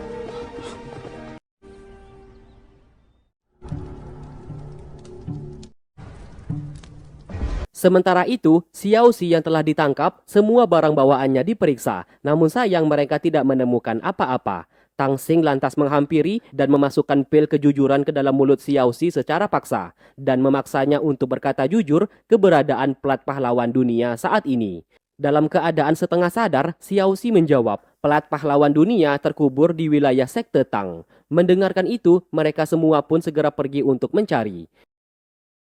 萧秋水，我问你，在他们没生命，在了他们，走，一堆蠢货。 Siapa sangka, Xiao Xi ternyata baik-baik saja. Ia pura-pura saja untuk mengelabuhi mereka. Di waktu bersamaan, salah satu murid sekte Tang melihat Tang Fang tidak sadarkan diri di dalam penjara. Saat ia masuk, Tang Fang segera melumpuhkannya dan kabur dari sana. Mereka pun segera melakukan pencarian, namun sayang tetap tidak menemukan apa-apa. Dari sanalah mereka baru sadar Xiao Xi telah berbohong. Sedangkan Xiao Xi segera melepaskan rantai yang mengikatnya. Tak lama kemudian, Tang Fang datang ke sana dan mereka pun segera pergi.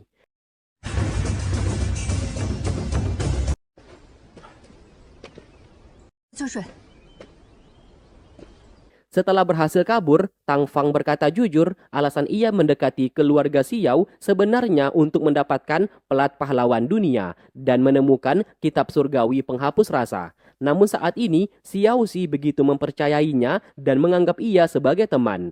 Hal itu membuatnya merasa bersalah apabila selalu berbohong. Xiao Xi tentu saja tidak marah karena ia sendiri juga tidak tahu keberadaan pelat pahlawan dunia. Namun apabila kitab surgawi penghapus rasa berhasil didapatkan, ia berjanji akan memberikan kepadanya. Tak lama kemudian, Tang Xing bersama Tang Song berhasil mengejar. Mau tidak mau, mereka berdua terjun ke jurang karena melihat terdapat beberapa perahu di sana.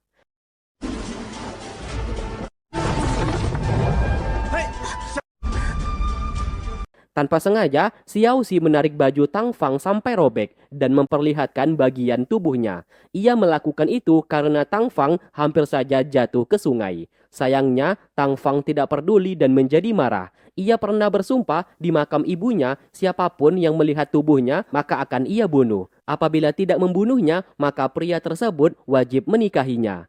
Tentu saja Xiao Xi enggan melakukan itu karena pernikahan baginya begitu sakral, bukan sesuatu hal yang bisa dimainkan. Tetap saja Tang Fang memaksa ia untuk menikahinya karena itu juga salah satu cara supaya Tang Fang bisa terlepas dari belenggu sekte Tang. 不行，那不是还有一个办法吗？你把他娶了。我娶她。嗯，娶我。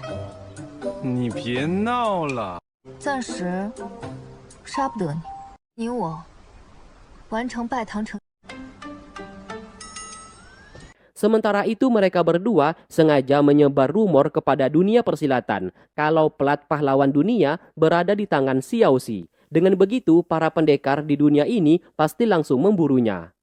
Singkatnya, saat di perjalanan, Xiao Xi tak sengaja menemukan jasad salah satu pasukan milik Nyonya Wu yang bertugas mengantar pesan untuk kakaknya.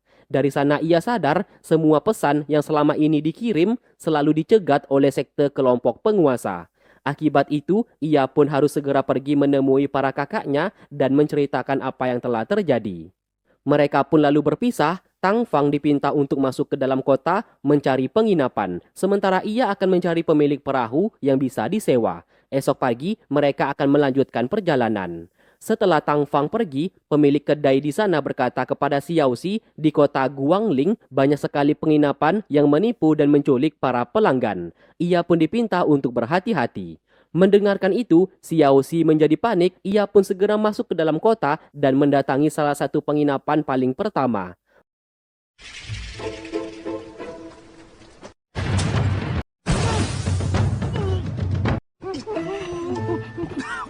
Baru saja masuk, ia hampir saja terkena jebakan. Namun dengan cepat ia menepis jebakan tersebut dan melumpuhkan pemiliknya. Mereka berdua bernama Xing Yu dan Xi Hunan. Setelah dikorek informasi, diketahui mereka berdua sangat ingin bisa bergabung dengan sekte kelompok penguasa. Maka dari itu, mereka mendirikan penginapan tersebut untuk menangkap pemuda bernama Xiao Xi. Apabila berhasil menangkapnya, maka mereka baru bisa bergabung. Xiao Xi lantas mengubah namanya supaya mereka tidak tahu. Sesaat ia melihat senjata milik Tang Fang dan menyadari Tang Fang sudah diculik oleh mereka berdua. Xiao Xi lantas mengaku sebagai pasukan sekte kelompok penguasa yang bertugas untuk menangkap Xiao Xi. Apabila mereka memberitahukan keberadaan wanita yang baru saja mereka tangkap, ia akan merekomendasikan mereka untuk masuk ke dalam sekte kelompok penguasa. Mendengarkan itu, mereka berdua pun setuju. Tang Fang baru saja mereka serahkan kepada utusan dari Raja Pedang. Raja Pedang adalah salah satu petinggi sekte kelompok penguasa bernama Han San.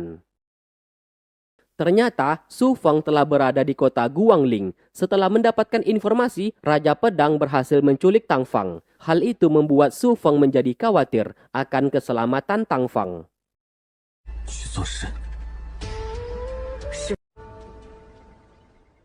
Mereka berdua pun hendak membawa Xiao Xi masuk ke dalam kota Guangling. Namun tiba-tiba mereka berdua diculik dan dibawa pergi.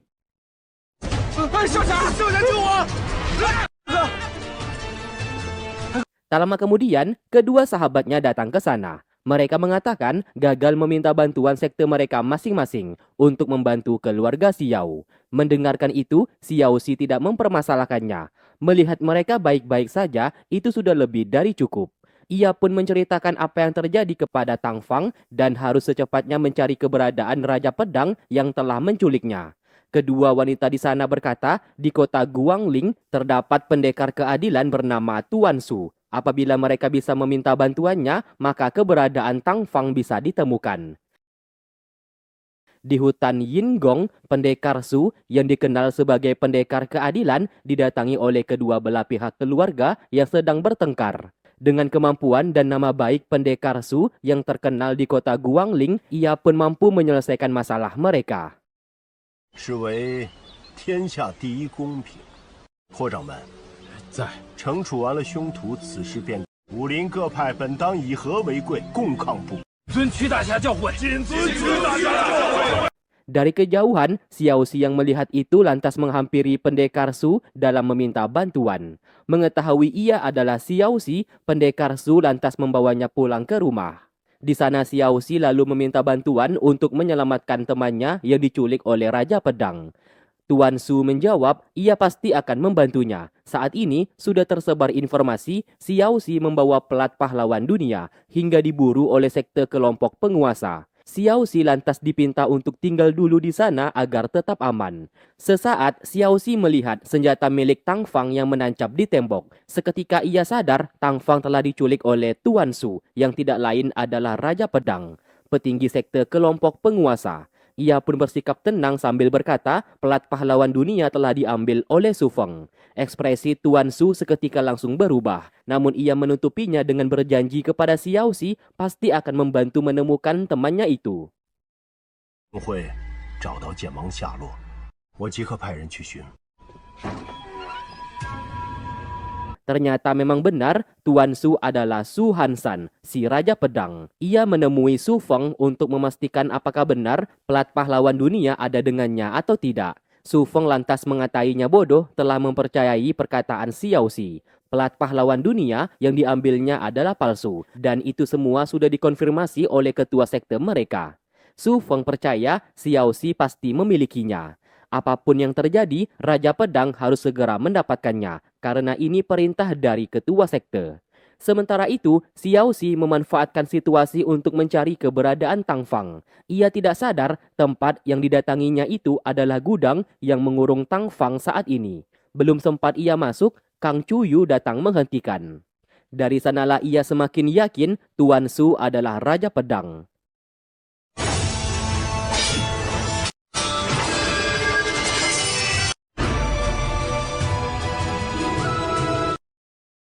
Kedua sahabat Xiao Xi berhasil bertemu dengan ketiga kakak Xiao Xi dan menceritakan apa yang telah terjadi saat ini. Intinya, Xiao Xi meminta supaya mereka segera pulang untuk menyelamatkan keluarga Xiao dan sekte pedang Huanhua. Mendengarkan itu, Xiao Ren berencana untuk pulang. Namun sesaat ia terfikirkan oleh Tuan Su, si pendekar keadilan, dan berencana untuk meminta bantuannya terlebih dahulu. Singkat cerita, Xiao Xi telah dilumpuhkan. Kebetulan, Tuan Su kedatangan adik seperguruannya bernama Jun San. Di sana Jun San berkata, sekte kelompok penguasa sudah menginflasi kota Guangling. Bahkan, Su Feng beserta Raja Pedang telah berada di kota mereka dan sedang bersembunyi. Maka dari itu, ia mengajaknya untuk menyelidiki masalah ini. Jangan sampai kota Guangling terkena masalah. Mendengarkan itu, Tuan Su pura-pura bersedia memberikan bantuan untuk menutupi identitasnya. Xiao Xi yang menyadari ada seseorang langsung menggunakan tenaga dalamnya dalam memberikan kode. Tentu saja Jun San menyadari akan hal tersebut. Ia pun merasa ada seseorang di balik tirai. Tuan Su awalnya mengaku muridnya ada di sana dan sedang sakit. Namun tiba-tiba Xiao Xi berhasil melepaskan diri dan keluar sambil berkata Tuan Su adalah Huan San, si Raja Pedang.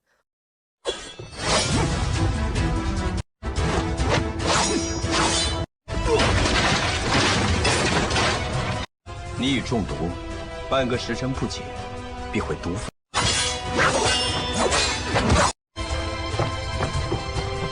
Xiao Xi segera memasuki gudang tersebut dan membebaskan mereka. Pemilik penginapan tempo hari juga diculik dan berada di sana. Merasa bersalah, mereka pun siap membantu Xiao Xi. Sementara itu, Jun San sedang bertarung melawan Tuan Su. Sayangnya ia kalah kekuatan sehingga membuat kedua matanya menjadi buta.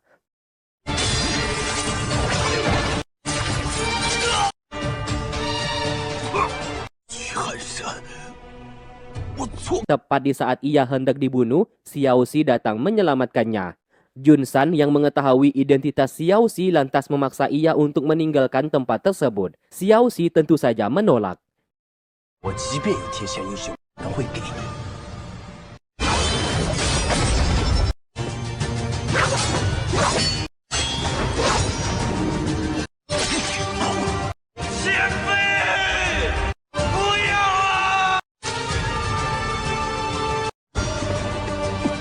Di dalam pertarungan itu, Jun San merelakan dirinya, bahkan ia menahan Tuan Su memberikan kesempatan kepada mereka untuk segera pergi, agar memberitahukan kepada dunia identitas Tuan Su yang sebenarnya.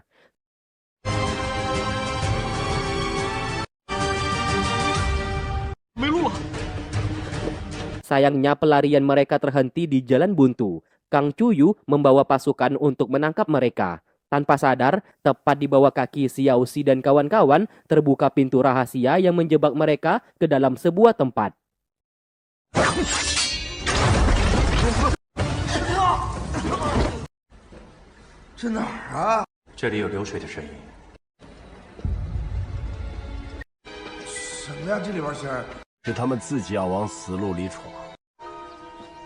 Di saat sedang mencari jalan keluar, mereka tak sengaja menemukan seorang pria tua yang sedang disegel. Dikira sudah mati, ternyata pria tersebut masih hidup dan terlihat langsung menyerang mereka.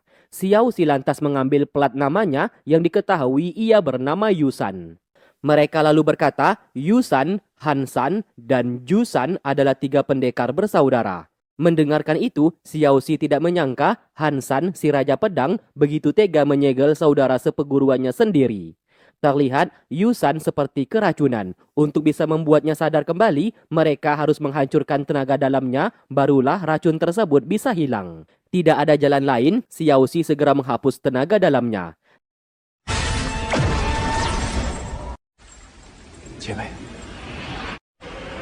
他的毒随着内力已经 不好，这外面有人在。 Tepat di saat itu, mereka membakar tumpukan daun untuk membuat asap supaya Xiaoxi mati di dalam. Yusan akhirnya telah sadar. Ia sangat dendam kepada Raja Pedang karena sudah menyegelnya di sana. Untuk bisa keluar dari goa tersebut memerlukan teknik pedang Mengsiang. Namun saat ini, ia sudah tidak memiliki tenaga dalam dan tidak bisa melakukannya. Ia pun berniat mengajari teknik pedang Mengsiang kepada Xiaoxi. Dalam waktu singkat, Xiaoxi mulai melihat dan mempelajari teknik pedang tersebut yang ditunjukkan oleh Yusan.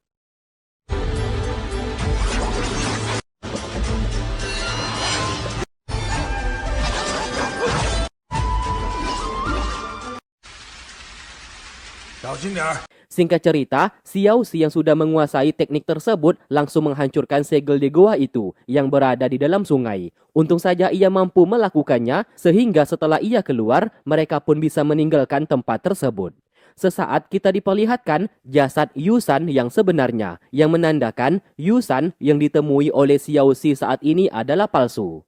Sementara itu, Xiao Ren menemui Tuan Su agar membantu keluarga Xiao menghadapi musuh. Di sana Tuan Su dengan sengaja memutarbalikan fakta dan menuduh Xiaoxi baru saja membuat keributan di kediamannya. Bahkan menuduhnya sebagai Raja Pedang, petinggi sekte kelompok penguasa. Karena hal itu, ia tidak terima sebab Xiaoxi sudah merusak citra nama baiknya saat ini. Maka dari itu ia tidak akan mau membantu keluarga Xiao. Mendengarkan hal tersebut, tentu saja mereka berdua tidak langsung percaya begitu saja dan akan menyelidiki masalah ini. Di malam hari, mereka yang berhasil menyelamatkan Yusan lantas menyuruhnya untuk segera pergi, supaya Raja Pedang tidak menangkapnya lagi. Di sini mereka masih belum sadar pria itu bukanlah Yusan. Setelah itu, Xiaoxi telah sampai di pavilion Guangling. Baru saja masuk, Xiao Ren langsung memerintahkan para murid untuk menangkapnya. Ia kecewa kenapa Xiaoxi bertindak di luar batas, sampai-sampai memfitnah Tuan Su sebagai Raja Pedang. Akibat ulahnya itu, Tuan Su saat ini enggan untuk membantu keluarga mereka. Mendengarkan itu, Xiaoxi tentu saja terkejut. Ia pun lantas menceritakan kebenarannya. Tuan Su memanglah Raja Pedang bernama Han San. Sayangnya, Xiao Ren tetap tidak percaya dan menyalahkan Xiaoxi sudah membuat onar. Tak lama kemudian, teman-temannya datang ke sana. Mereka siap bersaksi atas kebenaran yang dikatakan oleh Xiaoxi. Tidak hanya itu, Kang Chuyu juga salah satu petinggi sekte kelompok penguasa. Tang Ru, adiknya Tang Fang, telah menjadi korban dan meninggal dunia. Bodohnya di sini, Xiao Ren bersama Xiao Yan tetap tidak percaya terhadap ucapan mereka. Xiaoxi lalu memohon, tidak masalah mereka tidak percaya terhadap ucapannya, namun satu hal yang penting, mereka harus segera pulang, karena ayah dan ibu mereka dalam bahaya. Bukannya mendengarkan perkataan Xiaoxi, Xiao Ren justru berencana membawanya untuk bertemu dengan Tuan Su, agar meminta maaf atas kesalahannya. 三少爷，不得离开房间。 Dari ketiga kakak Xiaoxi, hanya Xiao Yu yang percaya terhadap ucapan Xiaoxi dan meminta kedua kakaknya di sana untuk menyelidiki masalah ini terlebih dahulu. Tak lama kemudian, pendekar Weng datang ke sana. Di sini mereka tidak tahu adalah sekutu Raja Pedang Han San. Ia pun membohongi mereka dengan mengatakan Xiaoxi telah memfitnah Tuan Su sebagai Raja Pedang. Satu hal lagi, Jun San yang dikatakan oleh Xiaoxi telah dibunuh oleh Tuan Su itu semua kebohongan. Karena Jun San baik-baik saja. Dari arah luar, Tang Fang mendengarkan percakapan mereka. Ia pun ingin memberitahukannya kepada Xiaoxi, namun penjaga melarangnya masuk ke dalam. Terpaksa ia mengirim pesan rahasia dan meminta Xiaoxi untuk tidak membiarkan kakak-kakaknya itu membawa Tuan Su ke kediaman keluarga Xiao.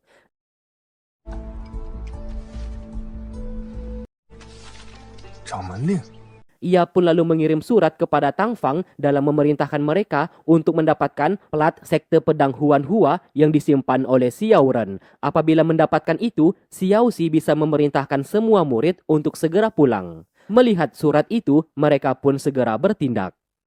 Secara diam-diam, Tang Fang memasuki kamar Xiao Ren dan berhasil mendapatkan plat yang dicari. Namun sayang, ia ketahuan. Alhasil, Xiao Xi langsung disalahkan karena tak lain ini pasti rencana darinya. Di sana, Xiao Xi memohon apabila para kakaknya tidak mau pulang, maka berikan kesempatan untuknya membawa seluruh murid untuk pulang ke rumah. Karena ayah dan ibu saat ini dalam bahaya. Seakan tidak memperdulikan semua peringatan Xiao Xi, Xiao Ren hendak membawanya bertemu dengan Tuan Su untuk meminta maaf, supaya Tuan Su mau membantu keluarga mereka. Singkatnya, Xiao Xi lalu dibawa menghadap ke Tuan Su, memaksa ia untuk segera meminta maaf. Tiba-tiba, Tuan Su menuduh Xiao Xi telah mengkhianati negara Dasi dan bekerja sama dengan sekte Gersang Utara. Sontak semua orang terkejut termasuk dirinya karena fitnah yang dilontarkan oleh Tuan Su sudah tidak masuk di akal. Untuk membela diri, Xiao Xi berkata Tuan Su adalah raja pedang sekte kelompok penguasa. Tuan Su sudah mengurung adik seperguruannya sendiri yaitu Yusan selama puluhan tahun. Sebagai buktinya, Yusan sudah mengajarinya teknik pedang mengsiang. Lalu diutuslah salah satu pendekar untuk mengujinya. Benar saja, Xiao Xi mampu menggunakan teknik pedang tersebut dan mengalahkan pendekar di sana.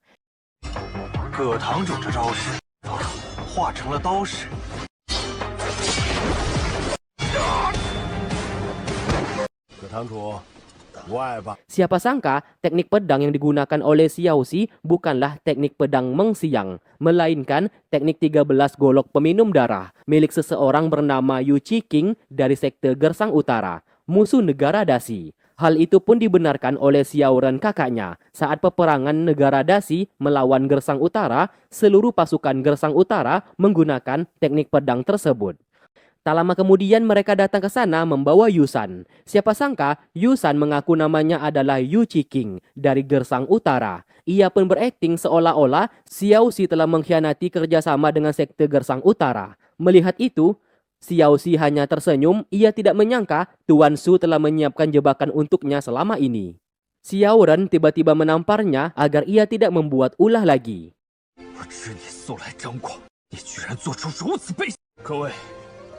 是我3弟年，不要放过他！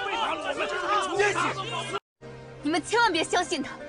唐风， Tak lama kemudian, Tang Song bersama Tang Xing datang ke sana dan segera melumpuhkan Tang Fang untuk membawanya pulang sambil berkata sekte Tang tidak ingin ikut campur ke dalam masalah ini. Di saat ada kesempatan, Tuan Su langsung menyerang Xiao Xi dan menghapus tenaga dalamnya sebagai hukuman. Xiao Ren dan Xiao Yan juga tidak bisa berbuat apa-apa. 他是我一定卸掉你的假面具！老大！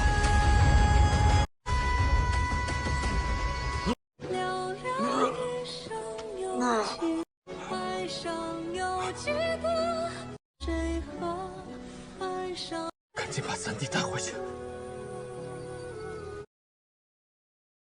Singkatnya, Su Feng menangkap Yu Qiqing dan mendesaknya untuk berkata jujur.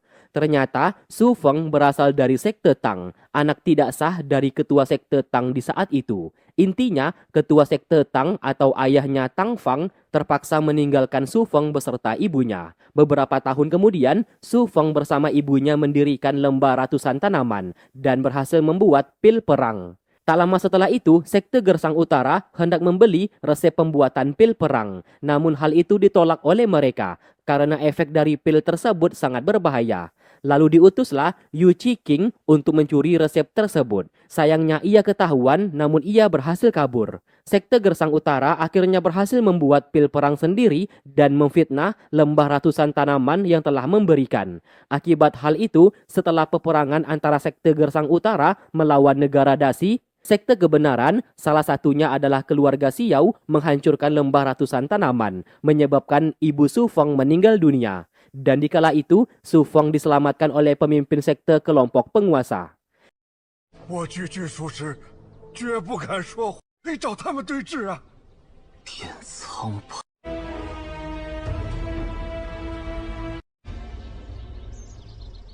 Di sisi lain, Tang Fang yang telah sadar dari pingsan langsung menyerang Tang Xing dan berhasil kabur dari sana.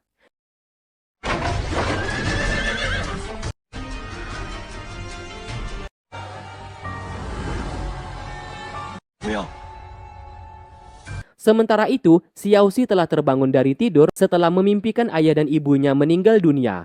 Itu bukanlah mimpi belaka, melainkan masa depan yang akan terjadi. Sayangnya saat ini ia menjadi orang cacat tidak memiliki tenaga dalam. Akan sulit baginya untuk menyelamatkan orang tuanya.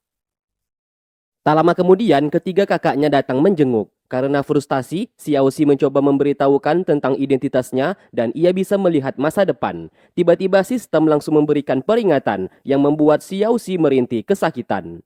Tetap saja ia tidak peduli sampai-sampai ia jatuh dari tempat tidur hanya untuk memohon kepada Xiao Ren untuk percaya terhadap ucapannya kalau kedua orang tua mereka dalam bahaya dan mereka tidak boleh meminta bantuan kepada Tuan Su yang merupakan Raja Pedang. Melihat itu, Xiao Yu membujuk Xiao Ren untuk menyelidiki masalah Tuan Su. Apabila ucapan Xiaoxi benar, maka ayah ibu mereka dalam bahaya. Xiao Yan juga ikut membujuk sang kakak. Tetap saja, Xiao Ren keras kepala dan ia percaya Xiaoxi hanya sedang berbohong untuk menutupi kesalahannya saja.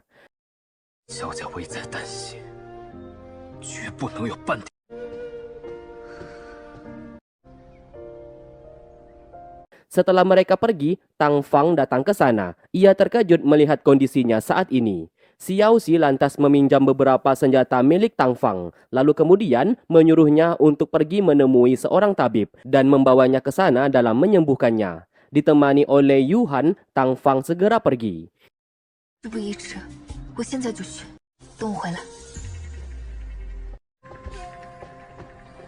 Siapa sangka, Xiaoxi sejak awal memang sudah berbohong. Ia berencana mengurung Tang Fang ke suatu tempat agar tidak ikut campur. Dengan begitu, nyawanya akan tetap selamat. Benar saja, di tengah jalan, Tang Fang dikurung menggunakan jeruji besi oleh Yu Han. Lalu kemudian, Yu Han meminta beberapa murid untuk menjaganya. Melihat itu, Tang Fang akhirnya sadar ia telah dijebak oleh Xiaoxi.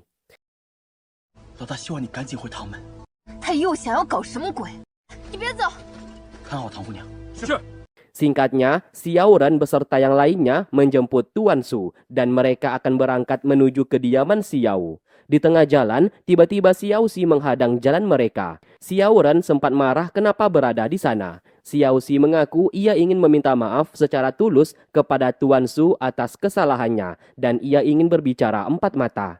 Tanpa curiga sedikit pun, Tuan Su lantas menghampiri. Di sana ia pun memprovokasinya agar membuatnya menjadi marah. Di saat ada kesempatan, Xiaoxi telah menyiapkan jebakan di kursinya. Ia pun melepaskan beberapa senjata. Hal itu membuat Tuan Su tanpa sengaja menunjukkan identitasnya sebagai Raja Pedang. Sedangkan Xiaoxi yang terkena serangan oleh Tuan Su menjadi sekarat.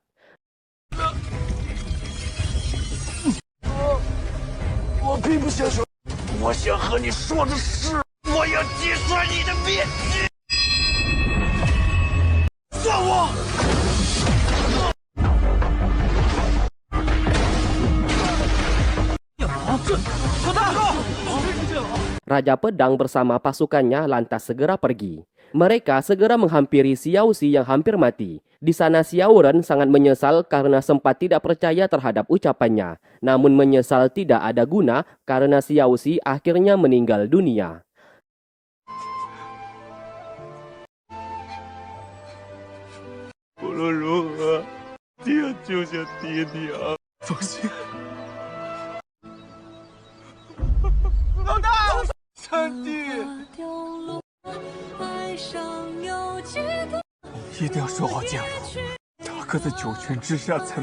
Singkatnya, Tang Fang berhasil melarikan diri. Ia pun kembali dan mendapati pavilion Guangling sepi tidak ada orang. Alangkah terkejutnya ia setelah melihat Xiaoxi sudah meninggal dunia. Ia pun menangis dan sangat bersedih. Pelayan lalu memberikan barang milik Xiaoxi dan dititipkan kepadanya. Di sana terdapat surat yang meminta Tang Fang untuk mengembalikan pisau tersebut kepada Nyonya Wu. Sejak pertama kali bertemu dengannya, Tang Fang ternyata sudah jatuh cinta kepada Xiaoxi. Kematiannya tentu saja membuat hatinya menjadi hancur.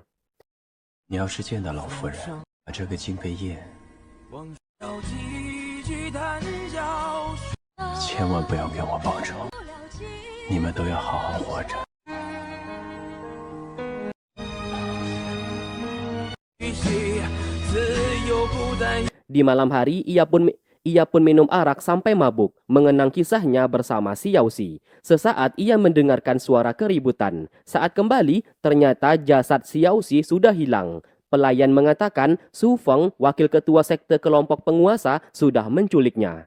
Seketika, sistem mereset kehidupan Xiao Xi sehingga ia bangkit dari kematian. Setelah kembali sadar, ia melihat Su Feng telah berada di sana. Ternyata Su Feng sudah tahu Xiao Xi tidak akan mati semudah itu, makanya ia menculiknya dan memaksa agar mengakui di mana plat pahlawan disembunyikan. Xiao Xi lantas menyuruhnya untuk membunuhnya saja, karena tidak mungkin ia memberitahukan keberadaan plat pahlawan dunia. Sementara itu, Xiao Ren dan kawan-kawan bertemu Xiao Yu di tengah jalan. Karena tidak melihat Xiao Xi, Xiao Yu bertanya keberadaannya. Belum sempat mereka menceritakan apa yang sebenarnya terjadi, tiba-tiba pasukan sekte kelompok penguasa datang menyerang.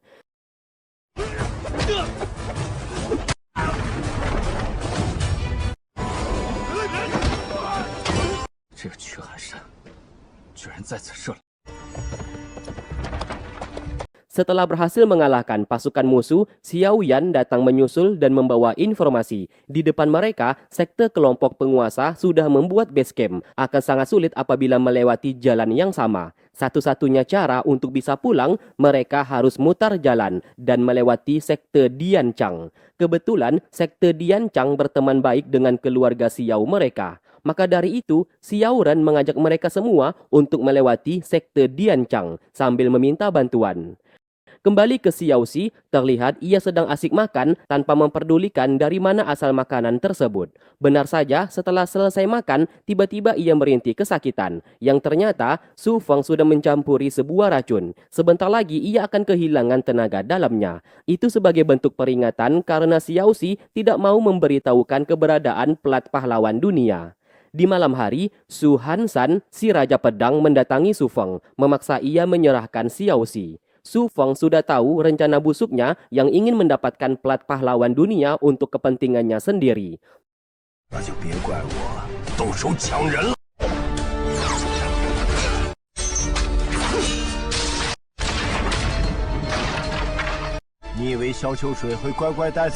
Pertarungan mereka sempat terhenti setelah terdengar suara dari arah dalam. Su Feng lalu kembali dan mendapati Xiao Xi telah menghilang.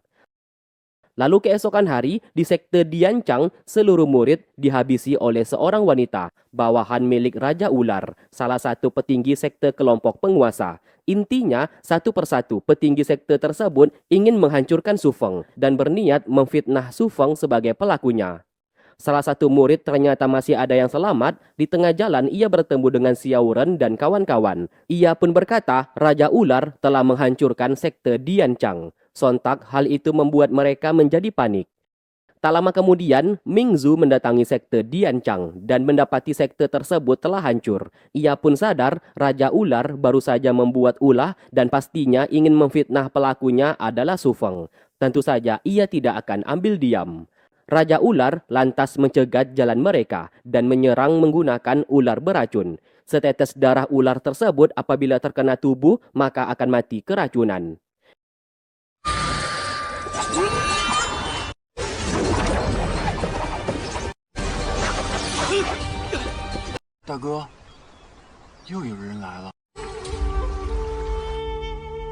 Xiao Xi yang berhasil selamat tak sengaja bertemu dengan 4 orang bandit dan hendak merampoknya. Namun sayang, Xiao Xi tidak memiliki barang apapun untuk diserahkan ke mereka. Ia pun pura-pura mengaku sebagai anak orang kaya, asalkan membantunya, ia berjanji akan memberikan emas beserta uang sebagai bayaran.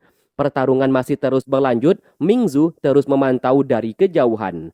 Karena musuh begitu kuat, terpaksa Xiao Ren memerintahkan mereka untuk segera mundur.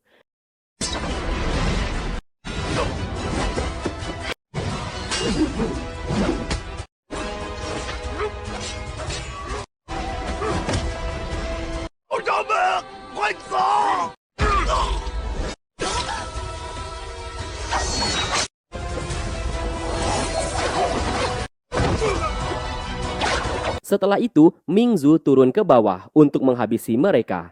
Setelah berhasil selamat, Xiao Ren begitu kecewa kepada dirinya yang dianggap tidak berguna. Setelah kematian Xiao Xi, kini semua murid yang dibawanya juga ikut terbunuh. Mendengarkan itu, Xiao Yu sangat terkejut. Ternyata adik ketiganya telah meninggal dunia. Ia pun langsung tertunduk lesu tidak berdaya. 他死了！你为什么不告诉我？秋水。 Siapa sangka Su Feng berhasil menangkap Xiao Xi, bahkan keempat bandit di sana juga ikut terseret masalah. Karena Xiao Xi masih enggan untuk memberitahukan keberadaan plat pahlawan dunia, Su Feng mematahkan tangan beserta kaki keempat bandit tersebut sebagai ancaman.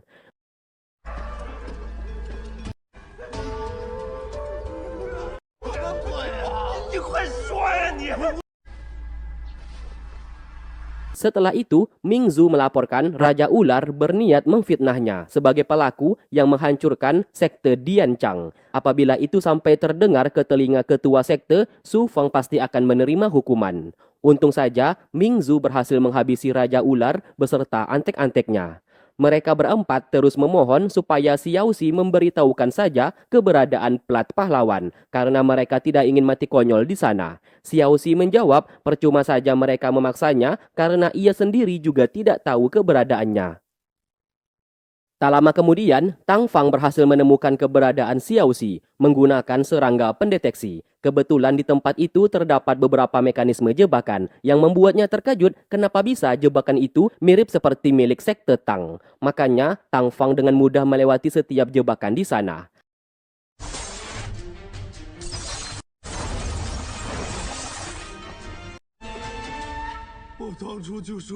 Akhirnya ia menemukan Xiao Xi, ia tidak menyangka melihatnya ternyata masih hidup. Ia pun meminta penjelasan. Xiao Xi lantas memintanya untuk membawanya pergi dari sana. Setelahnya ia berjanji akan menceritakan apa yang terjadi. Namun intinya, Feng Lang yang mereka kenal selama ini adalah Su Feng. Mendengarkan itu, Tang Fang tidak menyangka mereka dikhianati oleh teman sendiri. Berita mengenai Xiao Xi berhasil kabur terdengar ke telinga Su Feng. Ia pun sadar Tang Fang yang telah menyelamatkannya. Mereka pun berhasil kabur dan singgah ke sebuah gubuk. Di sana Tang Fang memberikan obat untuk mengembalikan tenaga dalamnya.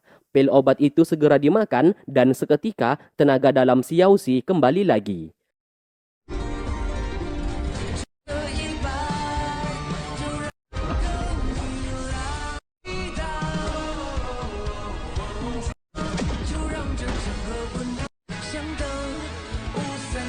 Tang Fang lalu mengembalikan pisau tersebut kepadanya. Kita pun flashback sebentar, dikala itu Nyonya Wu menghadiahkan pisau tersebut kepadanya. Ternyata masih ada satu barang lagi, yaitu burung walet emas. Nyonya Wu bercerita di saat dulu ia berteman baik dengan pendekar nomor 1 di dunia persilatan, yaitu Yan Kuangtu. Adik Yan Kuangtu diculik oleh seseorang. Sampai detik ini masih belum ditemukan. Yan Kuangtu adalah pendekar baik. Namun setelah adiknya diculik dan belum ditemukan, merubahnya menjadi pendekar jahat. Burung walet emas itu adalah satu-satunya barang yang bisa dijadikan petunjuk untuk menemukan keberadaan adik Yan Kuangtu. Nyonya Wu memberikannya kepada Xiao Xi dan menaruh harapan suatu saat nanti ia bisa membantunya menemukan keberadaan adik Yan Kuangtu. Kembali ke masa sekarang, Tang Fang juga memberikan obat kepada mereka. Obat itu mampu menyembuhkan patah tulang dalam waktu cepat. 秋水，你怎么就死而复生了呢？ Sementara itu, mereka mendapatkan informasi Xiao Xi hidup kembali, namun keberadaannya tiba-tiba menghilang. Mendengarkan itu tentu saja membuat mereka begitu sangat senang. Namun tiba-tiba Xiao Yu jatuh sakit yang ternyata ia terkena racun ular saat pertarungan sebelumnya dan merahasiakan hal tersebut. Karena tidak ada waktu lagi, Xiao Yu dititipkan kepada Nan Gong untuk dibawa ke seorang tabib. Sementara Xiao Ren bersama yang lainnya meneruskan perjalanan pulang.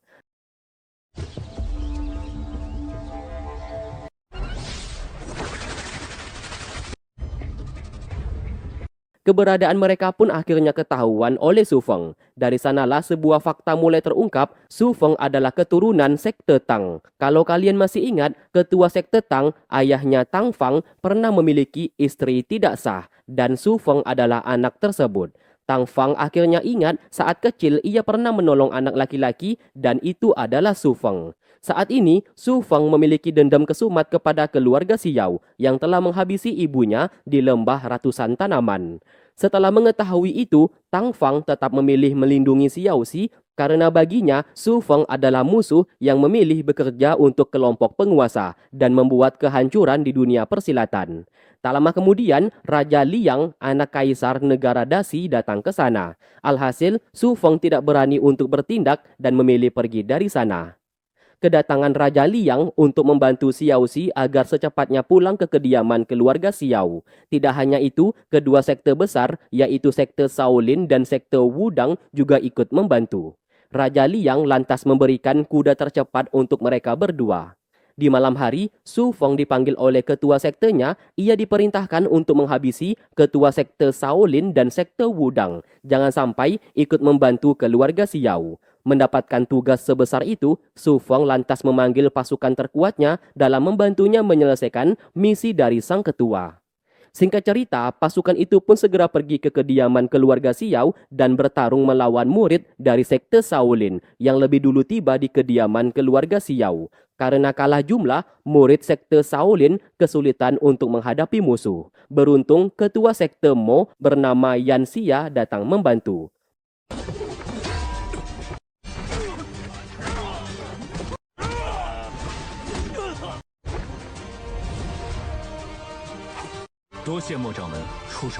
Pertarungan sempat kembali berlanjut, namun tiba-tiba Tian Zeng, ketua sekte Shaolin, datang ke sana. Pria di sana lantas menunjukkan kitab hati milik sekte Shaolin yang telah lama menghilang. Menggunakan itu, mereka mengancam apabila sekte Shaolin masih membantu keluarga Xiao, kitab hati akan dihancurkan. Tepat sebelum dibakar, Tian Zeng berhasil lebih dulu merebutnya.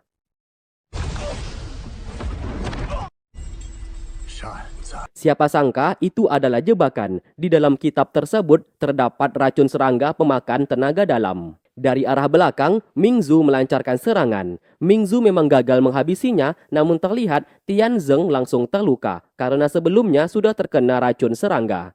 Dalam waktu 1 jam, tenaga dalamnya akan hilang dan mati secara perlahan. Tak lama kemudian, Raja Liang datang ke sana bersama Dewa Taichan, ketua sekte Wudang.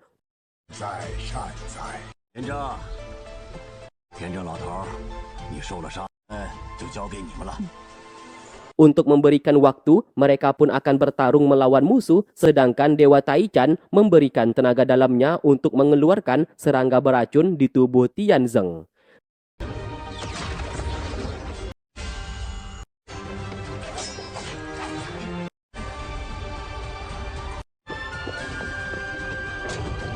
Sementara itu, Xiao Xi telah tiba. Ia terkejut melihat seluruh murid keluarga Xiao, murid dari sekte pedang Huan Hua miliknya, sudah tewas terbunuh.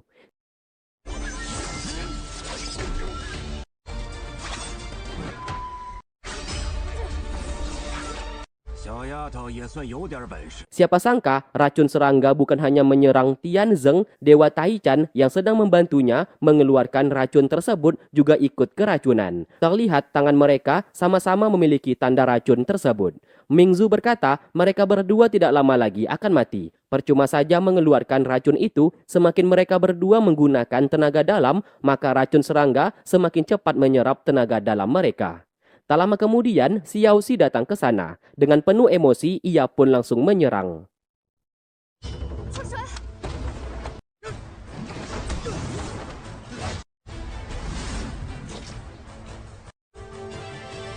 Melihat semangat pantang menyerah yang ditunjukkan oleh Xiao Xi, ketua sekte Wudang dan sekte Shaolin berencana memberikan seluruh tenaga dalam mereka kepadanya. Karena saat ini mereka telah keracunan dan tidak bisa memberikan bantuan apa-apa. Namun resikonya, Xiao Xi juga akan ikut terkena racun serangga. Tentu saja Xiao Xi dengan senang hati menerimanya, asalkan bisa membalaskan dendam, mati sekalipun ia tidak takut.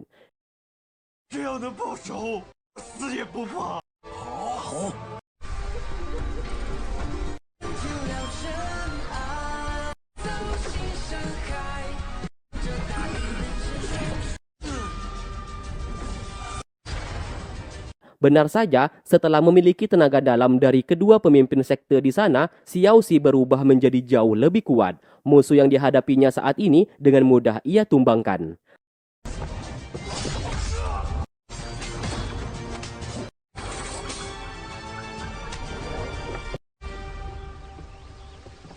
Tak lama kemudian, Su Feng datang ke sana sambil memberikan pelat milik ayah dan ibu Xiao Xi yang ternyata berhasil dihabisi. Melihat itu, Xiao Xi menjadi sangat murka.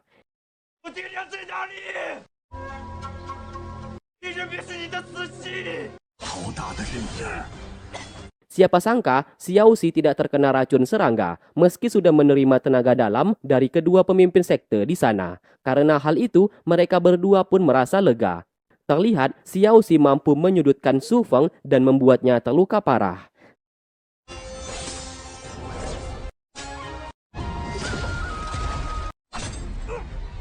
Tiba-tiba, salah satu murid sekte Shaolin menusuk kedua pemimpin sekte dari belakang, yang ternyata ia adalah mata-mata sekte kelompok penguasa yang sedang menyamar. Meski begitu, ia juga sempat terkena serangan hingga berujung tewas terbunuh.